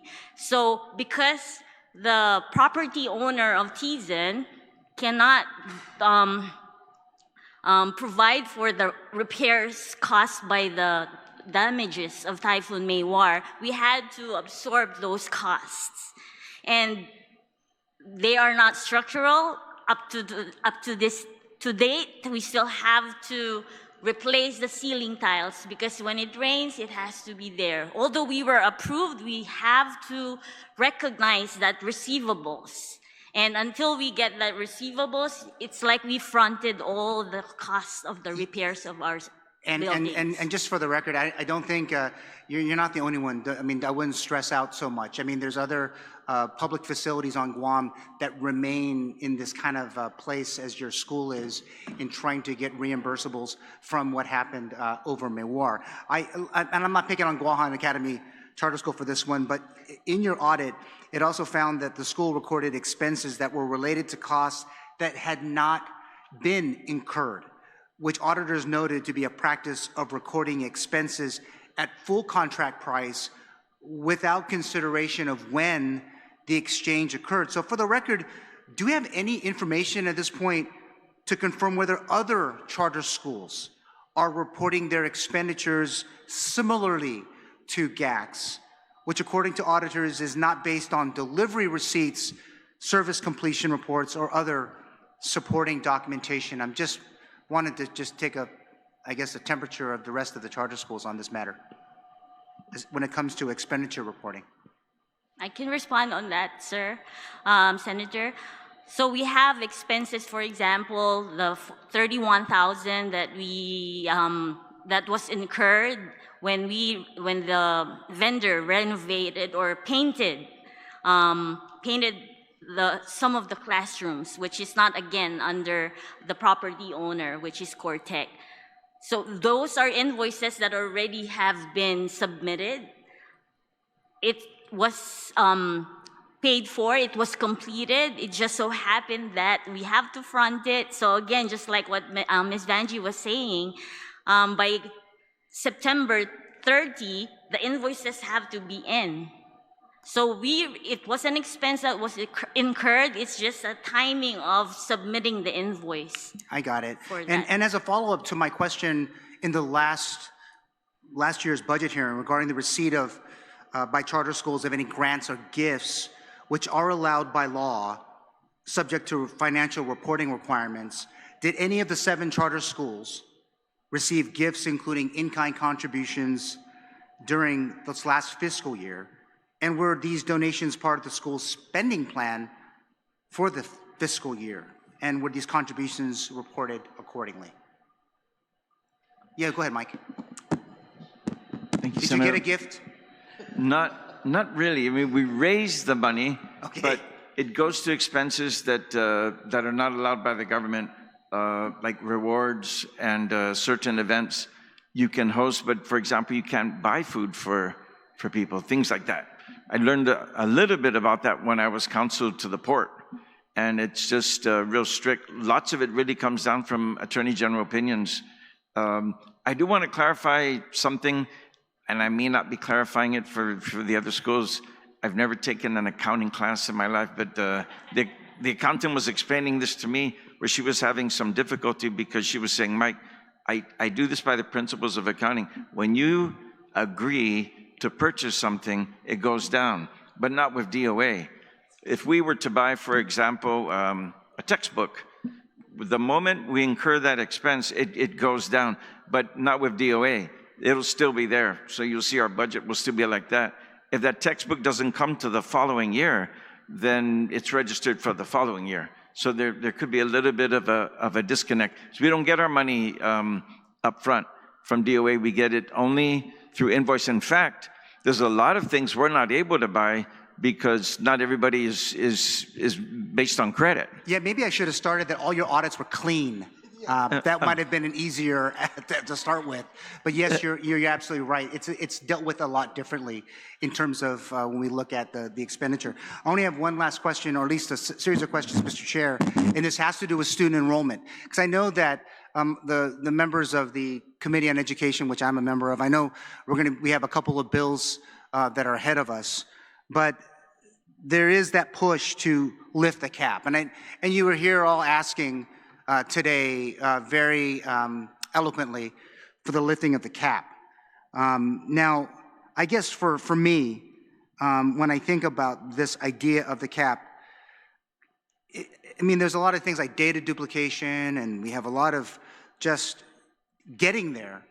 But in the current climate we're in, I know that the chair mentioned that, you know, we're not trying to compete, or here in the charter schools, there is absolutely no competition between you all and our big public schools, because this is school choice. Parents and students should have that opportunity, and the law says they do. And we appreciate former Speaker Wampat for her efforts, visionarily wise, to do that. But just looking at the student enrollment, I mean, you're asking us to lift the caps. I mean, is this something sustainable? And can this idea of adding 3 more, I mean, is this going to make it where everyone's going to be rushing to our charter schools? Okay, Senator, so like I said at the last public hearing when we had this, if I had to, you know, because it goes back to funding, right? And you're all going to stretch that mighty dollar. I'm going to say, is it feasible? We do need more charter schools. That's a reality. It's going to grow, whether we like to accept it or not. It's the way it's going full circle. Parents want and they prefer to choose school of choice, their choice. That's inevitable. But we do need to increase the cap today. I'm not talking about the 3 that, what if they don't become a bill or a law, then I'm okay with that. Okay, I supported that. I sat before this body and I supported that. But my first job is to take care of the 7. So if I'm going to say, Senator Guåhan, increase the cap, 8.3, increase the cap, meaning for each that have a waiting list, that need to grow, that there is a demand for these parents to put them on the waiting list, stay and remain on the waiting list, and want their child to go to that specific charter. Okay, Evangelist, is it sustainable? Yes, it is. Okay, thank you. It is very much, without a doubt. Thank you, Mr. Chair, for the time, and again, thank you to the charter schools for all being with us this afternoon.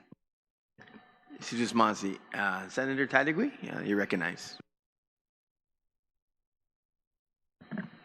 Well, thank you, Mr. Chair, of course, and good afternoon to my colleagues, but you know I'm here to protect you, right? In case anybody here gets out of hand, you know, to stand and fight for you, as I've always done for the charter schools. I greatly appreciate you guys all passing that audit. That's very important. It makes it a little bit easier. But there are questions, and it is very important that we ask these questions to you because there are people who are listening.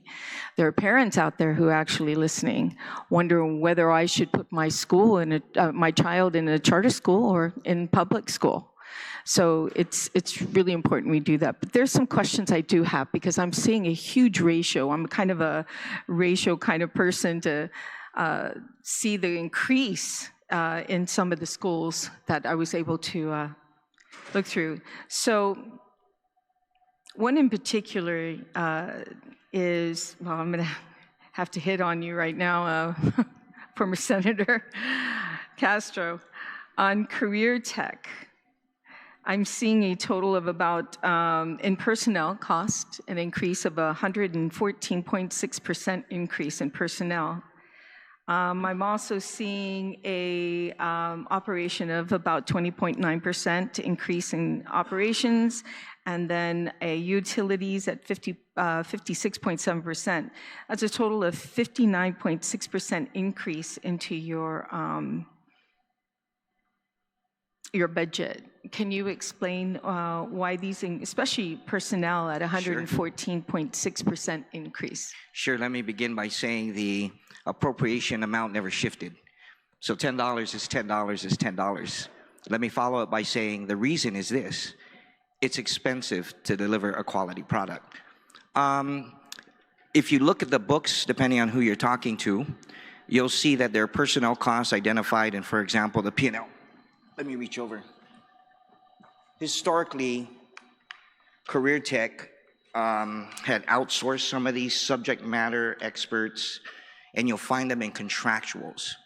But regardless, whether you take the personnel costs and or the contractuals, it should reflect close to 33%, just like our leases, 33%. And it's no one comes along to career tech and offers instruction for a free ride. We have people who come in, for example, who are subject matter experts for Chamorro song and dance, right? But he's not a full-time member of the faculty, so he would be found in contractuals. The FESPAC delegate that I'm so proud of, she was not reflected in the personnel cost. You wouldn't see her as faculty, full-time faculty with benefits. Now you would find her on the full-time role with medical and dental benefits. And so you can see that we start to shift over these contractuals, because in my mind, and that speaks to the strength of charters, is we have that flexibility to move people around, right? We have that flexibility to not continue people. And I've done it because we're looking for a specific type of teacher with that type of a heart condition. And if you're not able to perform the 3 or 4 or 5 duties that we do, getting back to the question of sustainability, then probably career tech's not the place for you. And the short answer, Senator, is you're seeing the shift. I just want to make sure, the short answer is we're seeing the shift from contractuals to personnel. In terms of operational costs, I'm not sure what you're looking at, but could there be more power? Maybe, maybe, I don't know. I think our utility costs are within a pretty acceptable variance. Our leases stood firm, at least in the percentage, if you want to look at ratio or percentages over time. But what you should find great comfort in is we have not exceeded the budget. And I will tell you also that it's very expensive to come into full compliance or to improve your audit standing. It's no secret that Career Tech had some challenges with our audit findings, but let it be known publicly now and in the next audits of 23, 24, 25, 26, that the corrective action strategies are being implemented with a dollar amount. It's expensive to hire a CPA, and it's expensive to get my math teacher to put in additional time right here behind me. You see, he doesn't do this for free, so I cut a leadership stipend. You know why? Because I can, and that costs money. Because when he's here, he's not at home with his son. That costs money. When you hire the best coach in paddling who's not faculty, he's personnel or contractual, he's contractual, to take us from last to third, it costs money. $2,500 for my head coach. And I peg it at $2,500, and I'm not gonna go through procurement for that. I'll use that discretion, I'll take the audit hit. Because I need that flexibility to take my kids from 0 to third. You gotta keep in mind, many of my kids have never donned a uniform. They've never even sat in a paddling outrigger canoe. And now they're crushing everybody in front of them. Well, almost, there's 2 more left. So the short answer, ma'am, is it's a shift. If you had to look at the ledger, I'm not an accountant, I don't pretend to be, but I do know my dollars and cents, and I'm telling you, many on the contractual side of the house have shifted to personnel. Katie McManus is one of them, and some other folks. Also, we hire additional personnel on the contractual side. This year we did. Our campus safety officer, the retired EAT, he's also there, and we have a project manager also we brought on board because we're really racing to do better this time on the audit, which is going to commence not too long from now. I hope that satisfies your answer, Are you ma'am. kidding me? You gave me way too much to. I didn't mean to. But no, you're right. The capital outlay was a negative 100%. You know, there was a shift, and in your utilities, but that was an 56.7% increase in utilities, and we're all experiencing that same scenario, and it's not going to get any better.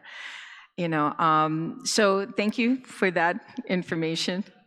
The next one was I noticed the increase, high increase of 41.2% was at Seifa Learning Academy. You had a 40% increase in personnel as well as operation was 44% in operations. Capital outlay was, you know, an increase. Well, no, actually it just stayed the same at $380,000, but can you, but you did in utilities. How did that happen? You know, it's a negative 55.1% in utilities in your request. Was there a huge shift in why the utilities are less, that you're requesting less in? Last year, in other words, FY26, right, utilities at 436,934, and then FY27 it's 192. That your request 192,200.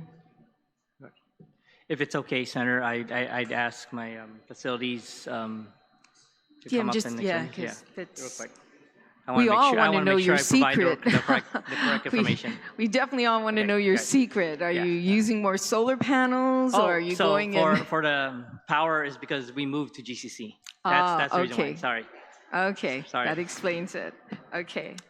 Now, this moving to GCC, you talked about numbers. Can you kind of Yes. explain that again on your numbers on moving? Because I'm looking at your student ratio, and right now, Seifa, okay, was brought in 25, 556, then 2026, you were at 565, right? Yes. And then now you're going 750. Is that because of the facility in at GCC is able to accommodate more? Is that No, what? so actually, Senator, we are actually in less. procurement with, and the AG is reviewing that procurement process and For into another- a new facility.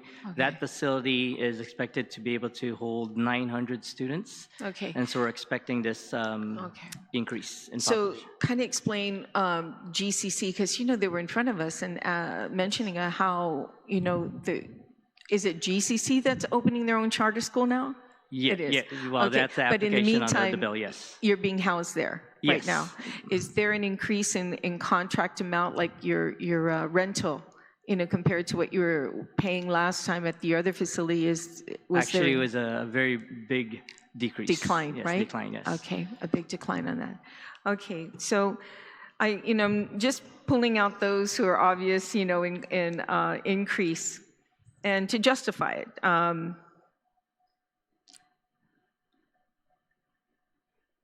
Well, of course, Mount Carmel looks like you got an A for maintaining. That's good. And then BTAX, you're showing a 33.3% increase, or 33% increase, and a lot of that is in operations, 71.0% in operations.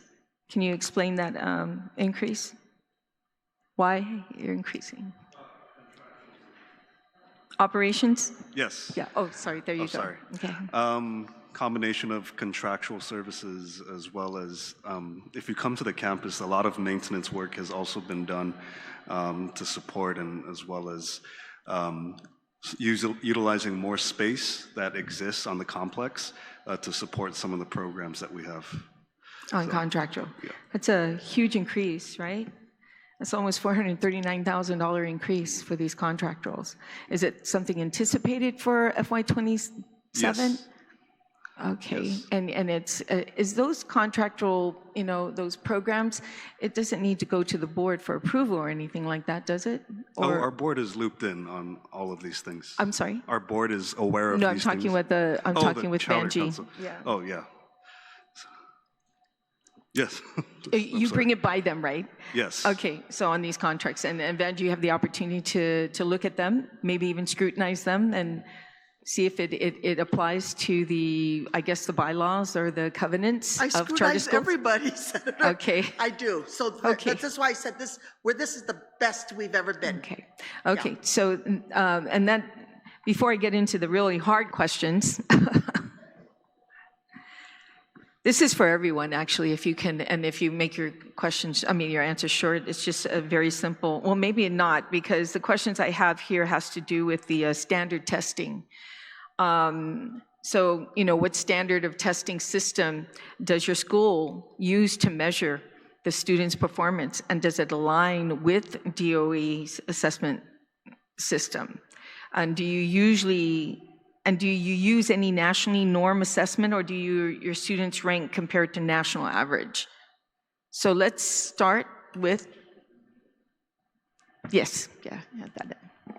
So in our first 2 years, we've used the APPROPRIATIONS assessment by College Board, and this assessment is given through a lot of colleges and universities in the state to determine the placement for these individuals, whether they have to take a lower level math or if they're at the math that they need to be as a freshman in college. Now, granted, we're only 2 years in, the data is understandably not as comprehensive as we'd like it to be, but what the current numbers are reflecting are basically similar to that of DOE, given a lot of our students have come from DOE as well. So to see whether there's going to be a dramatic increase in their assessment scores using this assessment, it's going to probably take another couple of years to determine whether it's because of our programs. But you're measuring this on a yearly basis, Yes. correctly? Yes. Okay. And those measurements and performance of the students based on from where they were at this grade level and then how they progressed in that grade level, those things are being measured, We're right? tracking all of those. Again, Okay. we're only 2 years, but we're hoping Yeah. to continue on that track. And those numbers are looking, So there's a slight increase in the reading, writing, and math from students who have been with us from the very beginning. Again, though, that this APPROPRIATIONS, and this was part of the petition that was created before I became the principal, but we are looking at the possibility of seeing different assessments that might more align and reflect with the project-based learning model that we give. But that's not an excuse for any scores or whatever, but again, it's just we need more data to see and measure the effectiveness. Banji, before we go to Seifa, do you take these numbers and put them on a website for other people to see these performance levels? I have repeated that student achievement and performance levels, these are very important, and it should be on their website. So I make it a point to ask Feli to review it, we do a site visits, and we make sure that everything is current. And posted, right? Yes. Okay, I appreciate Absolutely. that. Seifa? So every year we actually we do the DWA. This is the assessment that Department of Education actually provides to measure against with our students and them. So we do that, but because we are a STEAM science project-based school, the reflection of the science in terms of the grading for the DWA doesn't reflect what we do in our school. So we actually use some software, AI software. We use Navi as well, Amplify programs. These are specific for STEM programs to track the students' progress. We have seen a growth from our population of students coming from 6th grade into our school, going all the way to 8th grade. We're seeing a 15% understanding of science to a 32% increase by the time they get to the 8th grade. And so we use this tracking based on DWA as well as Amplify and Navi. Our proficiency in terms of ELA is 41%, which is above national standards and above the local standards as well. So we do have some gaps and we're using this software, Amplify and the Navy to actually look at the bubble students to make sure that we specialize their training, specialize their education to make sure that they move forward, not just with the group itself or the cohort itself, but to as an individual itself. So we specialize each educational pathway plan for every student to make sure that they're not falling behind, but they're also in line with the general population.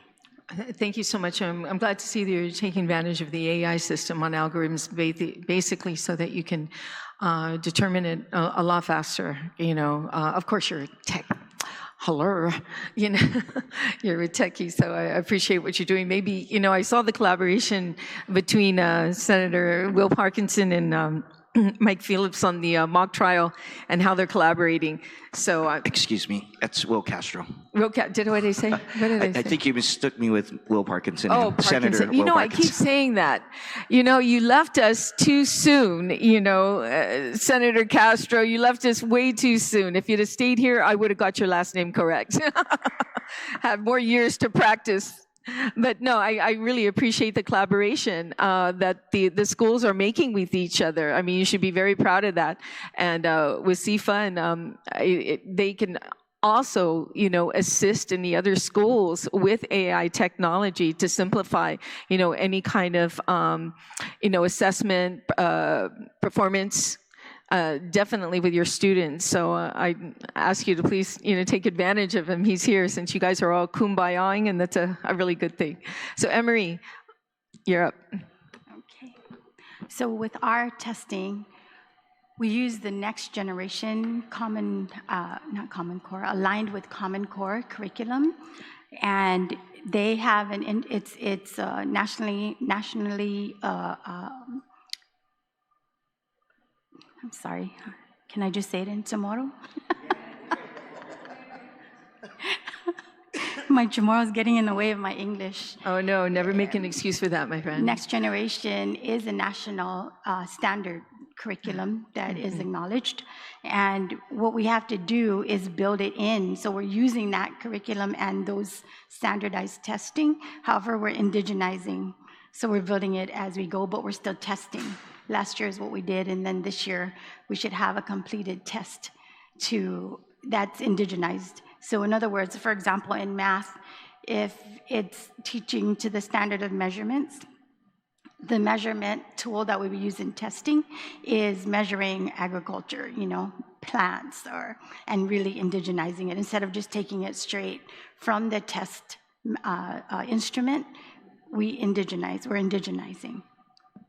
Emery, have you had an opportunity to look at New Zealand and their schools on Indigenous to provide this type of program that's very simple to measure, you know, the progress of a child learning, especially, it's not just on language, but the culture itself? We have. Okay, great. That's good to We're hear. in partnership with Hawaii also. Hawaii and New Zealand. Yeah, that's good. Hongan and New Zealand. Malik. I've actually gone there to visit them. Okay. Yeah. And we're working with both New Zealand and Hawaii on these instruments to be able to share. It's still a challenge because theirs is all written in Maori or it's all written in Hawaiian. And so the request to bring it back to us in English so we can then again translate it tomorrow and make it ours is the building that we have to do. Malik, we're on thank you our so way. Sijus Masi. Sejus Masi. Mr. Phillips.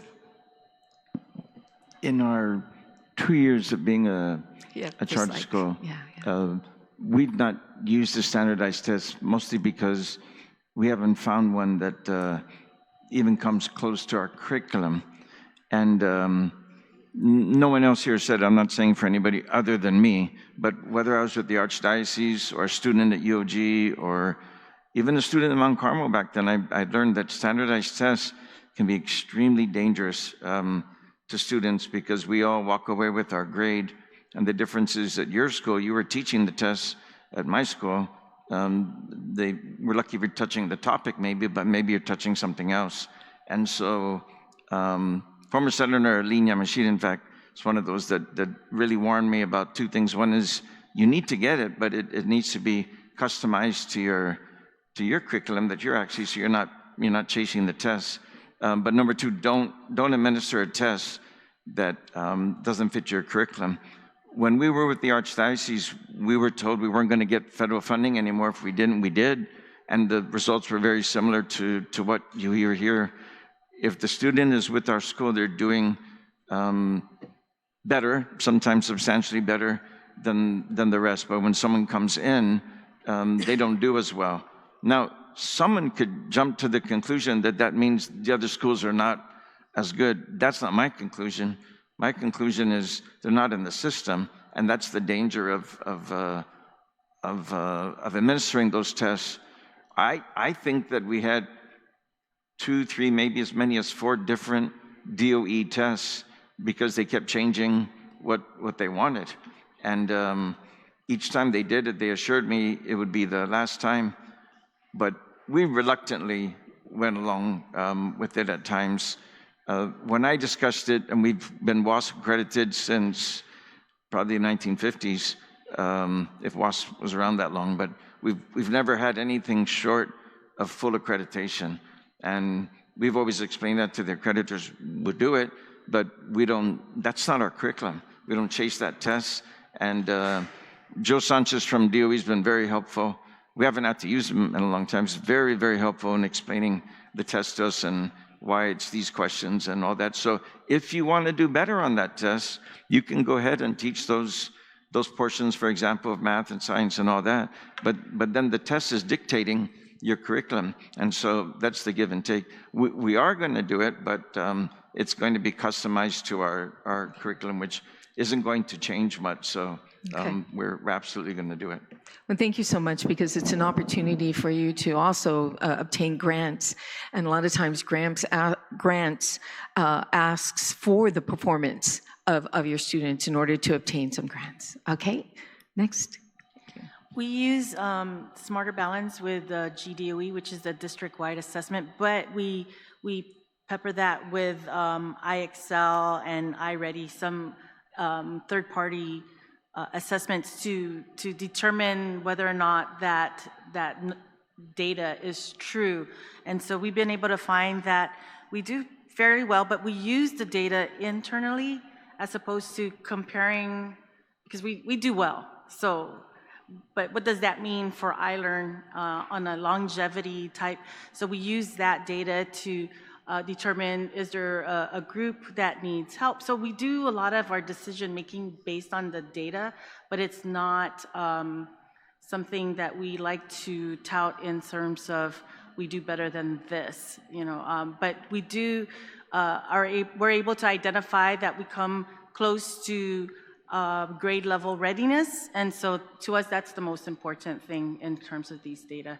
I submitted the report from our Chief Administrative Officer, but every year when we complete our end of the year report, we post that on our website.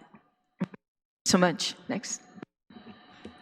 Yes, for Guåhan Academy, we also use and adapt to the district-wide assessment test mandated by the Guam Department of Education. Mr. Michael Phillips is correct that it has been the 3rd time that the assessment has been changed, but we continuously adapt to whatever they give us. We use that just like iLearn every year. We use those and report it in our citizen-centric report, which is actually a mandate, and we post it in our website. But we closely monitor our students' progress. That's why we have an internal assessment aligned not only with our curriculum, which is Common Core, but it's also aligned to the standard district-wide assessment of Smarter Balance. And we see that because our academic levels of our students vary, we use the district-wide assessment only not to compare, but to see how we stand with the public schools, especially here on Guam. But we monitor closely our students' progress, individual students' progress through the Renaissance program. Thank you so much. Senator Castro? Wow, we've almost come full circle. I mean, a similar question was asked about who gets to approve the salary of a master navigator? Do you remember this conversation? And so we've come full circle because now we're going to ask ourselves again, what standardized tool do we use to assess our students? And I just couldn't help myself after Senor Phillips here, in a very nice and collegial way, challenge the underlying question. I do want to support that, and then I'll give you my formal answer. We got to be careful because standardized tests measure something, but they don't measure everything, especially not depth of knowledge, certainly not culture, resilience, or even one's identity or indigeneity within communities such as this, in this great tomorrow nation. And to my colleague to my left, I know that the test that we use, the DWA, I don't think it measures if we're smarter, though because we want to get along with the state education system, we're certainly going to be balanced. And so with that said, Career Tech Academy does use both the DWA, district-wide assessment, as well as IXL. They've mentioned that. Behind me are my two teachers.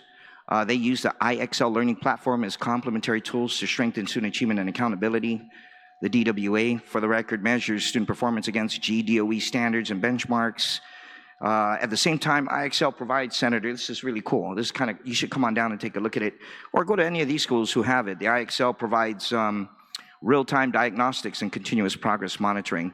I will be the first to submit that it's not with full adoption, and it's certainly not with great proficiency. We could do better in getting our faculty to adopt this. I like to see Antonio Pialog use IXL and determine his Fino English, I mean tongue-in-cheek. The short answer is DWA IXL. And also for the record, come this academic year, beginning August, pre-SAT, and as well as SAT, for those who are looking to go to a competitive college. And again, the jury's out on whether those still apply to even the top tier schools like Harvard and or Stanford. And so I hope that satisfies your question, Senator. It does. Thank you so much. Just a couple more questions, Mr. Chair. And this goes to Vanjie. Vanjie, does the schools determine, when they bring in a student, do they ask the parents the questions, what school did your child go to prior? And do you have those numbers to reflect how many of those students are from private schools that are coming in, how many from the public schools, and even some from DODEA? How many are they measured? Senator, we do have those. We have those data. Okay. I don't have it with me now, but I'll be more than happy to provide it to you or to this body. We do provide that because last year we needed to get compact impact, and part of that was to provide all that information and data. So we do have that in file. Yeah, that's good to have because, like we say, you know, we don't want to hurt DOE, you know, the situation they're in. We want to ensure that whatever we're subtracting from DOE, it's reflected that these students are actually going to charter schools in which we can, so we'll follow them. So that information's in real important. I'd like to see those numbers too as well, if you don't mind. We will provide it to you. Yeah, the chairman, of course, and then of course myself, if you can put me in that one. How many days are all school charter schools on the same 180 days? Under the law, yes, they are. They are all in full compliance. So, the minimum. Okay, so I kind of did some more math, and I've noticed that this increase of 525 additional amount that you're requesting is basically just, you know, $2.77 a day for a student. Yeah. I don't know how. I mean, that's very low. $2.77 is all you're asking a day for a student. Yes. So it's very, very minimal. You know, I've always been great. And the reason why I asked all those performance-based, you know, evaluations of the students and how they're, you know, exceeding being at a charter school is important because it's the numbers. I love numbers, you know, and it's all, the numbers speak for itself. It justifies any increase that you're requesting for. It's a little bit harder to determine on the increase of population to your schools, you know, by the caps being improved, but we can actually, you know, look at their performance when it comes to funding more. That's helpful. So I really appreciate the time and everybody who's here in the audience. You know, every once in a while, I hope the camera can take a full picture of everyone. There you go. Say hey. You know. Thank you so much for sitting through this and finding out what your school does and how well these individuals sitting in front of us are fighting for your school and fighting for most especially for our children of Guam, because that makes a difference. Oh, you know what I did want to ask? Are you asking for an increase on the administrative side on the board? Gosh, Senator, thank you so much. No, we're not. Okay. You know, I'm asking, the way I look at it is, okay, I'm coming here and I'm pushing for this 8.3 and to increase the cap student enrollment. Okay. We will bite the bullet. We got her car. Yeah. We got everything that was important. We got her title. So those were the things that we needed. We got it and we're happy. Thank you. We appreciate it. No worries, and I appreciate you keeping that course to look after your charter schools, to have them come first, you know. So thank you so much, Mr. Chair. Usmasi, Senator Tadigui. Vice Speaker Ada, you recognize? Thank you. Thank you, Mr. Chair, and thank you everyone for being here this afternoon. Perhaps I just have a few questions, and let me go ahead and start off with Guahan Academy. With your testimony this afternoon, you were mentioning about looking for a facility that includes a compliant cafeteria and things of that nature. Is the current facility that you're at, the cafeteria is non-compliant? It is compliant. As a matter of fact, we are approved for the second year under the child nutrition program. It's just the operational efficiency and the disruption for instructional, because we have to stagger our lunch, our meals, our lunch serving. Yeah, I was just asking because you said a compliant cafeteria would not only maintain compliance with federal nutrition. So that's why I was asking if the current facility that you're at is compliant or non-compliant. Yes. It is. And what is the current capacity of the school, of the facilities that you're in?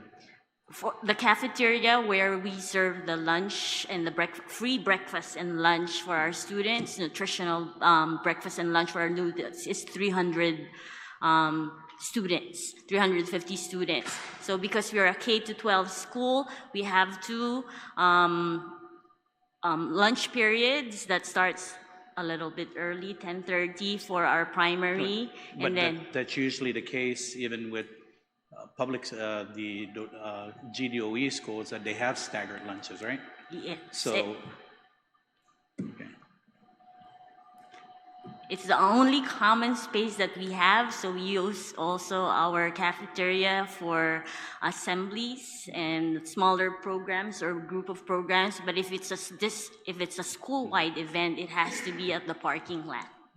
and then also you were mentioning about the are you guys currently looking for another facility to We go definitely are looking for a facility where we can rent or lease, as long as we provide that safe environment and maintain the compliance of all our programs. Because I noticed in for FY27 request, you were looking for 1.92 million for office space rental. Is that for a new facility? That's the facilities, sir, yes. And it's a conservative amount that we allocated. Is that for a new facility or is that for the current facility? It's for a new facility. Okay. So do you have any agreements, or do you have any? We don't have any agreements right now, but we are looking into an IFB or an RFP, request for proposal for. So nothing has gone through yet No, for RFP nothing. or? Yes, Right. but just going through market analysis, that's the conservative amount that we have to spend. And at least it would still be under the current agreement with the property owner, because the Office of the Governor is paying about less than $1 million for that property. And then on your contractual services, in FY26, it was 1.6 million. And then for 27, you're only requesting for 971,000. What is the difference there? Yeah. So the contractual for FY26 is for the architectural and engineering firm that provided us estimates, ROM, or the estimates for the facility. We have 3 options back in FY25 if we were going to construct our own facility in our existing property. Another one is a lease, just like other charter schools. So that was already performed, those rough estimates, and we have to. Was that a contract? How much was that? How much was the architect and engineering contract? It went up to about 550,000. So you guys paid 550,000 for it?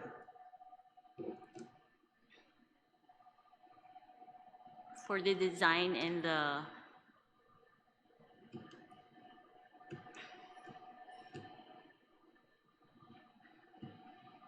And then 971,000, that is for, you have a 971,000 for the FY27 It's request. just like, it's a movement of different allocation because before everything goes under contractual, but for fiscal 2027, we identified and really categorized it even for our subscriptions, for our instructional. Before it's like under contractual, but we put it under specific categories. And do you pay water, power, and utilities at your current facility? Does Yes, the school we pay do. for it? And you're Yes. looking at an increase of 25,000 for power? Yes, we do, and that's based on, because the meter or the bill is paid shouldered by Guåhan. And then you're going from 120,000 down to 50,000 for telephones. Yes, because we did put under contractual or internet the provision from a different vendor, so we don't use the telephone landline. Is that what you were referring to? All right. So you guys are looking for an increase in your you weren't looking for an increase in your school population, just an Just to increase in the per pupil cost, Yes. right? Yes, Senator. All right. Just to maintain the cap that we have right now. Okay, thank you. For Seifa, you're looking for a 185 student population increase? Yes. Yes. Yes. And what is your current situation with your facilities right now? Can you handle that 185 increase at the current facility? The current facility. So, no, so we are the facility we're capping it at 300 only. So, because that's the space that we have. So for next year, that's what we're requesting for. And you said you're currently in a working a lease agreement through for a new facility? The lease agreement or procurement review is actually with the AG right now. I see. So what is the plan B if plan A doesn't go through? The plan B? Mm-hmm. So we also have, again, we looked at the other options, second and third options that are there, but because this is the furthest we actually been through in terms of procurement. It's already at the AG's office for moving forward, and so we do have the plan B, plan C on there, but we're focused on this right now. Yeah, I like to focus too on plan A, but Yes. we but need to we focus do on have a plan plan B and plan C. because we've been down this road previously, haven't we?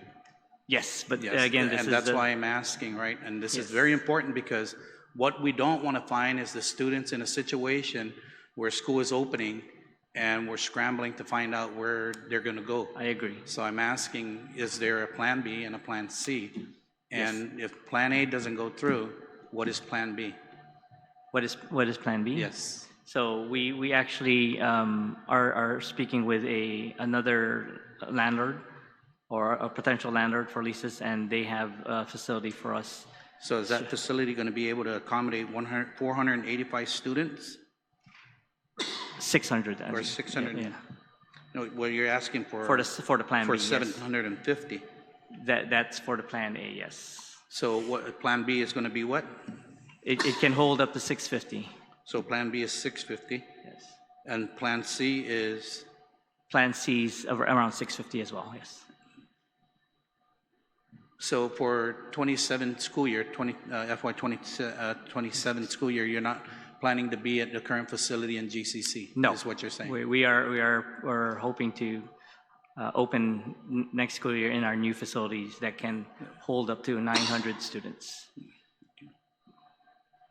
And that's going to be Plan D, right? Is if A, B, and C don't go through, Yes. then it's going to be staying in Plan D at GCC. Am I correct? No, I'm not staying at GCC. I'm adamant in not staying. Again, GCC is looking at opening up their own charter school, and we had great discussions with them as well. And so we intend to move out, and so we have our Plan A, our Plan B, and our Plan C. Yes. Okay. Yeah. All right.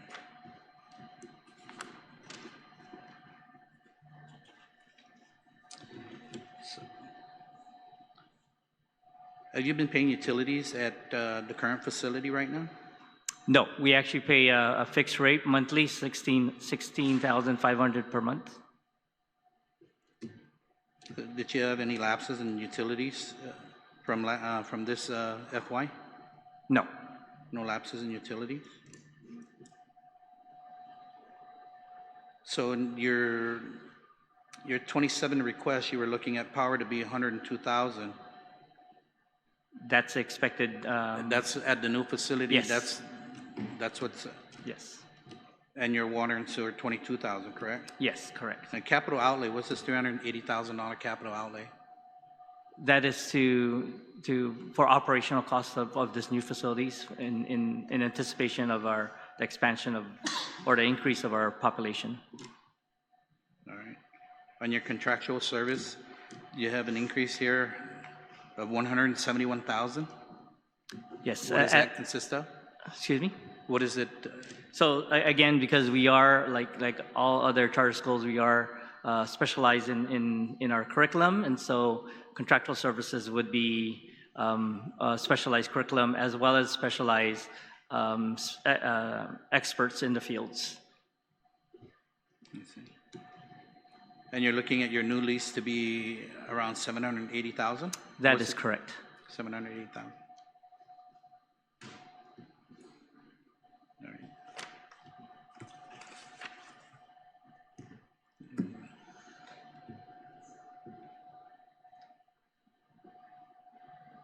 I guess that's the only questions I have, and I think the concerns are, right, it's just, we just want to make sure that all the charter schools that are currently in existence are going to be able to go into their current spaces, and we don't run into that issue again, what happened this past year, and that, we don't find students scrambling at the last minute. Other than that, everything else seems to be okay. I think that charter schools have done a fabulous job over this past several years. Other than, Mr. Chair, we can just go ahead and we can conclude this. Susmasi, Vice Speaker, and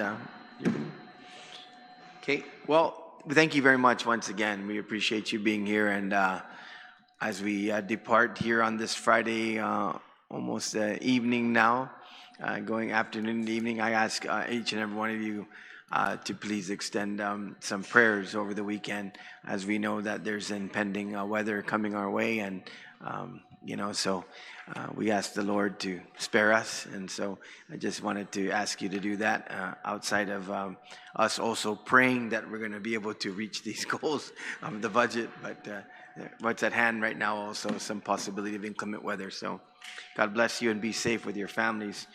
This will conclude this afternoon's budget hearing on Bill 266-38 relative to the charter schools of Guam.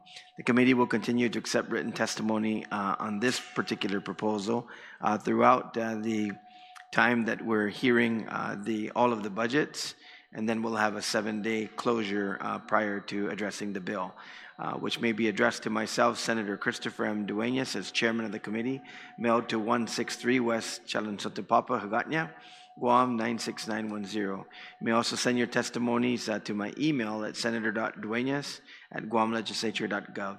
This budget hearing is now adjourned, and the time is 4:43. Sidus Masi, God bless you, and we are adjourned.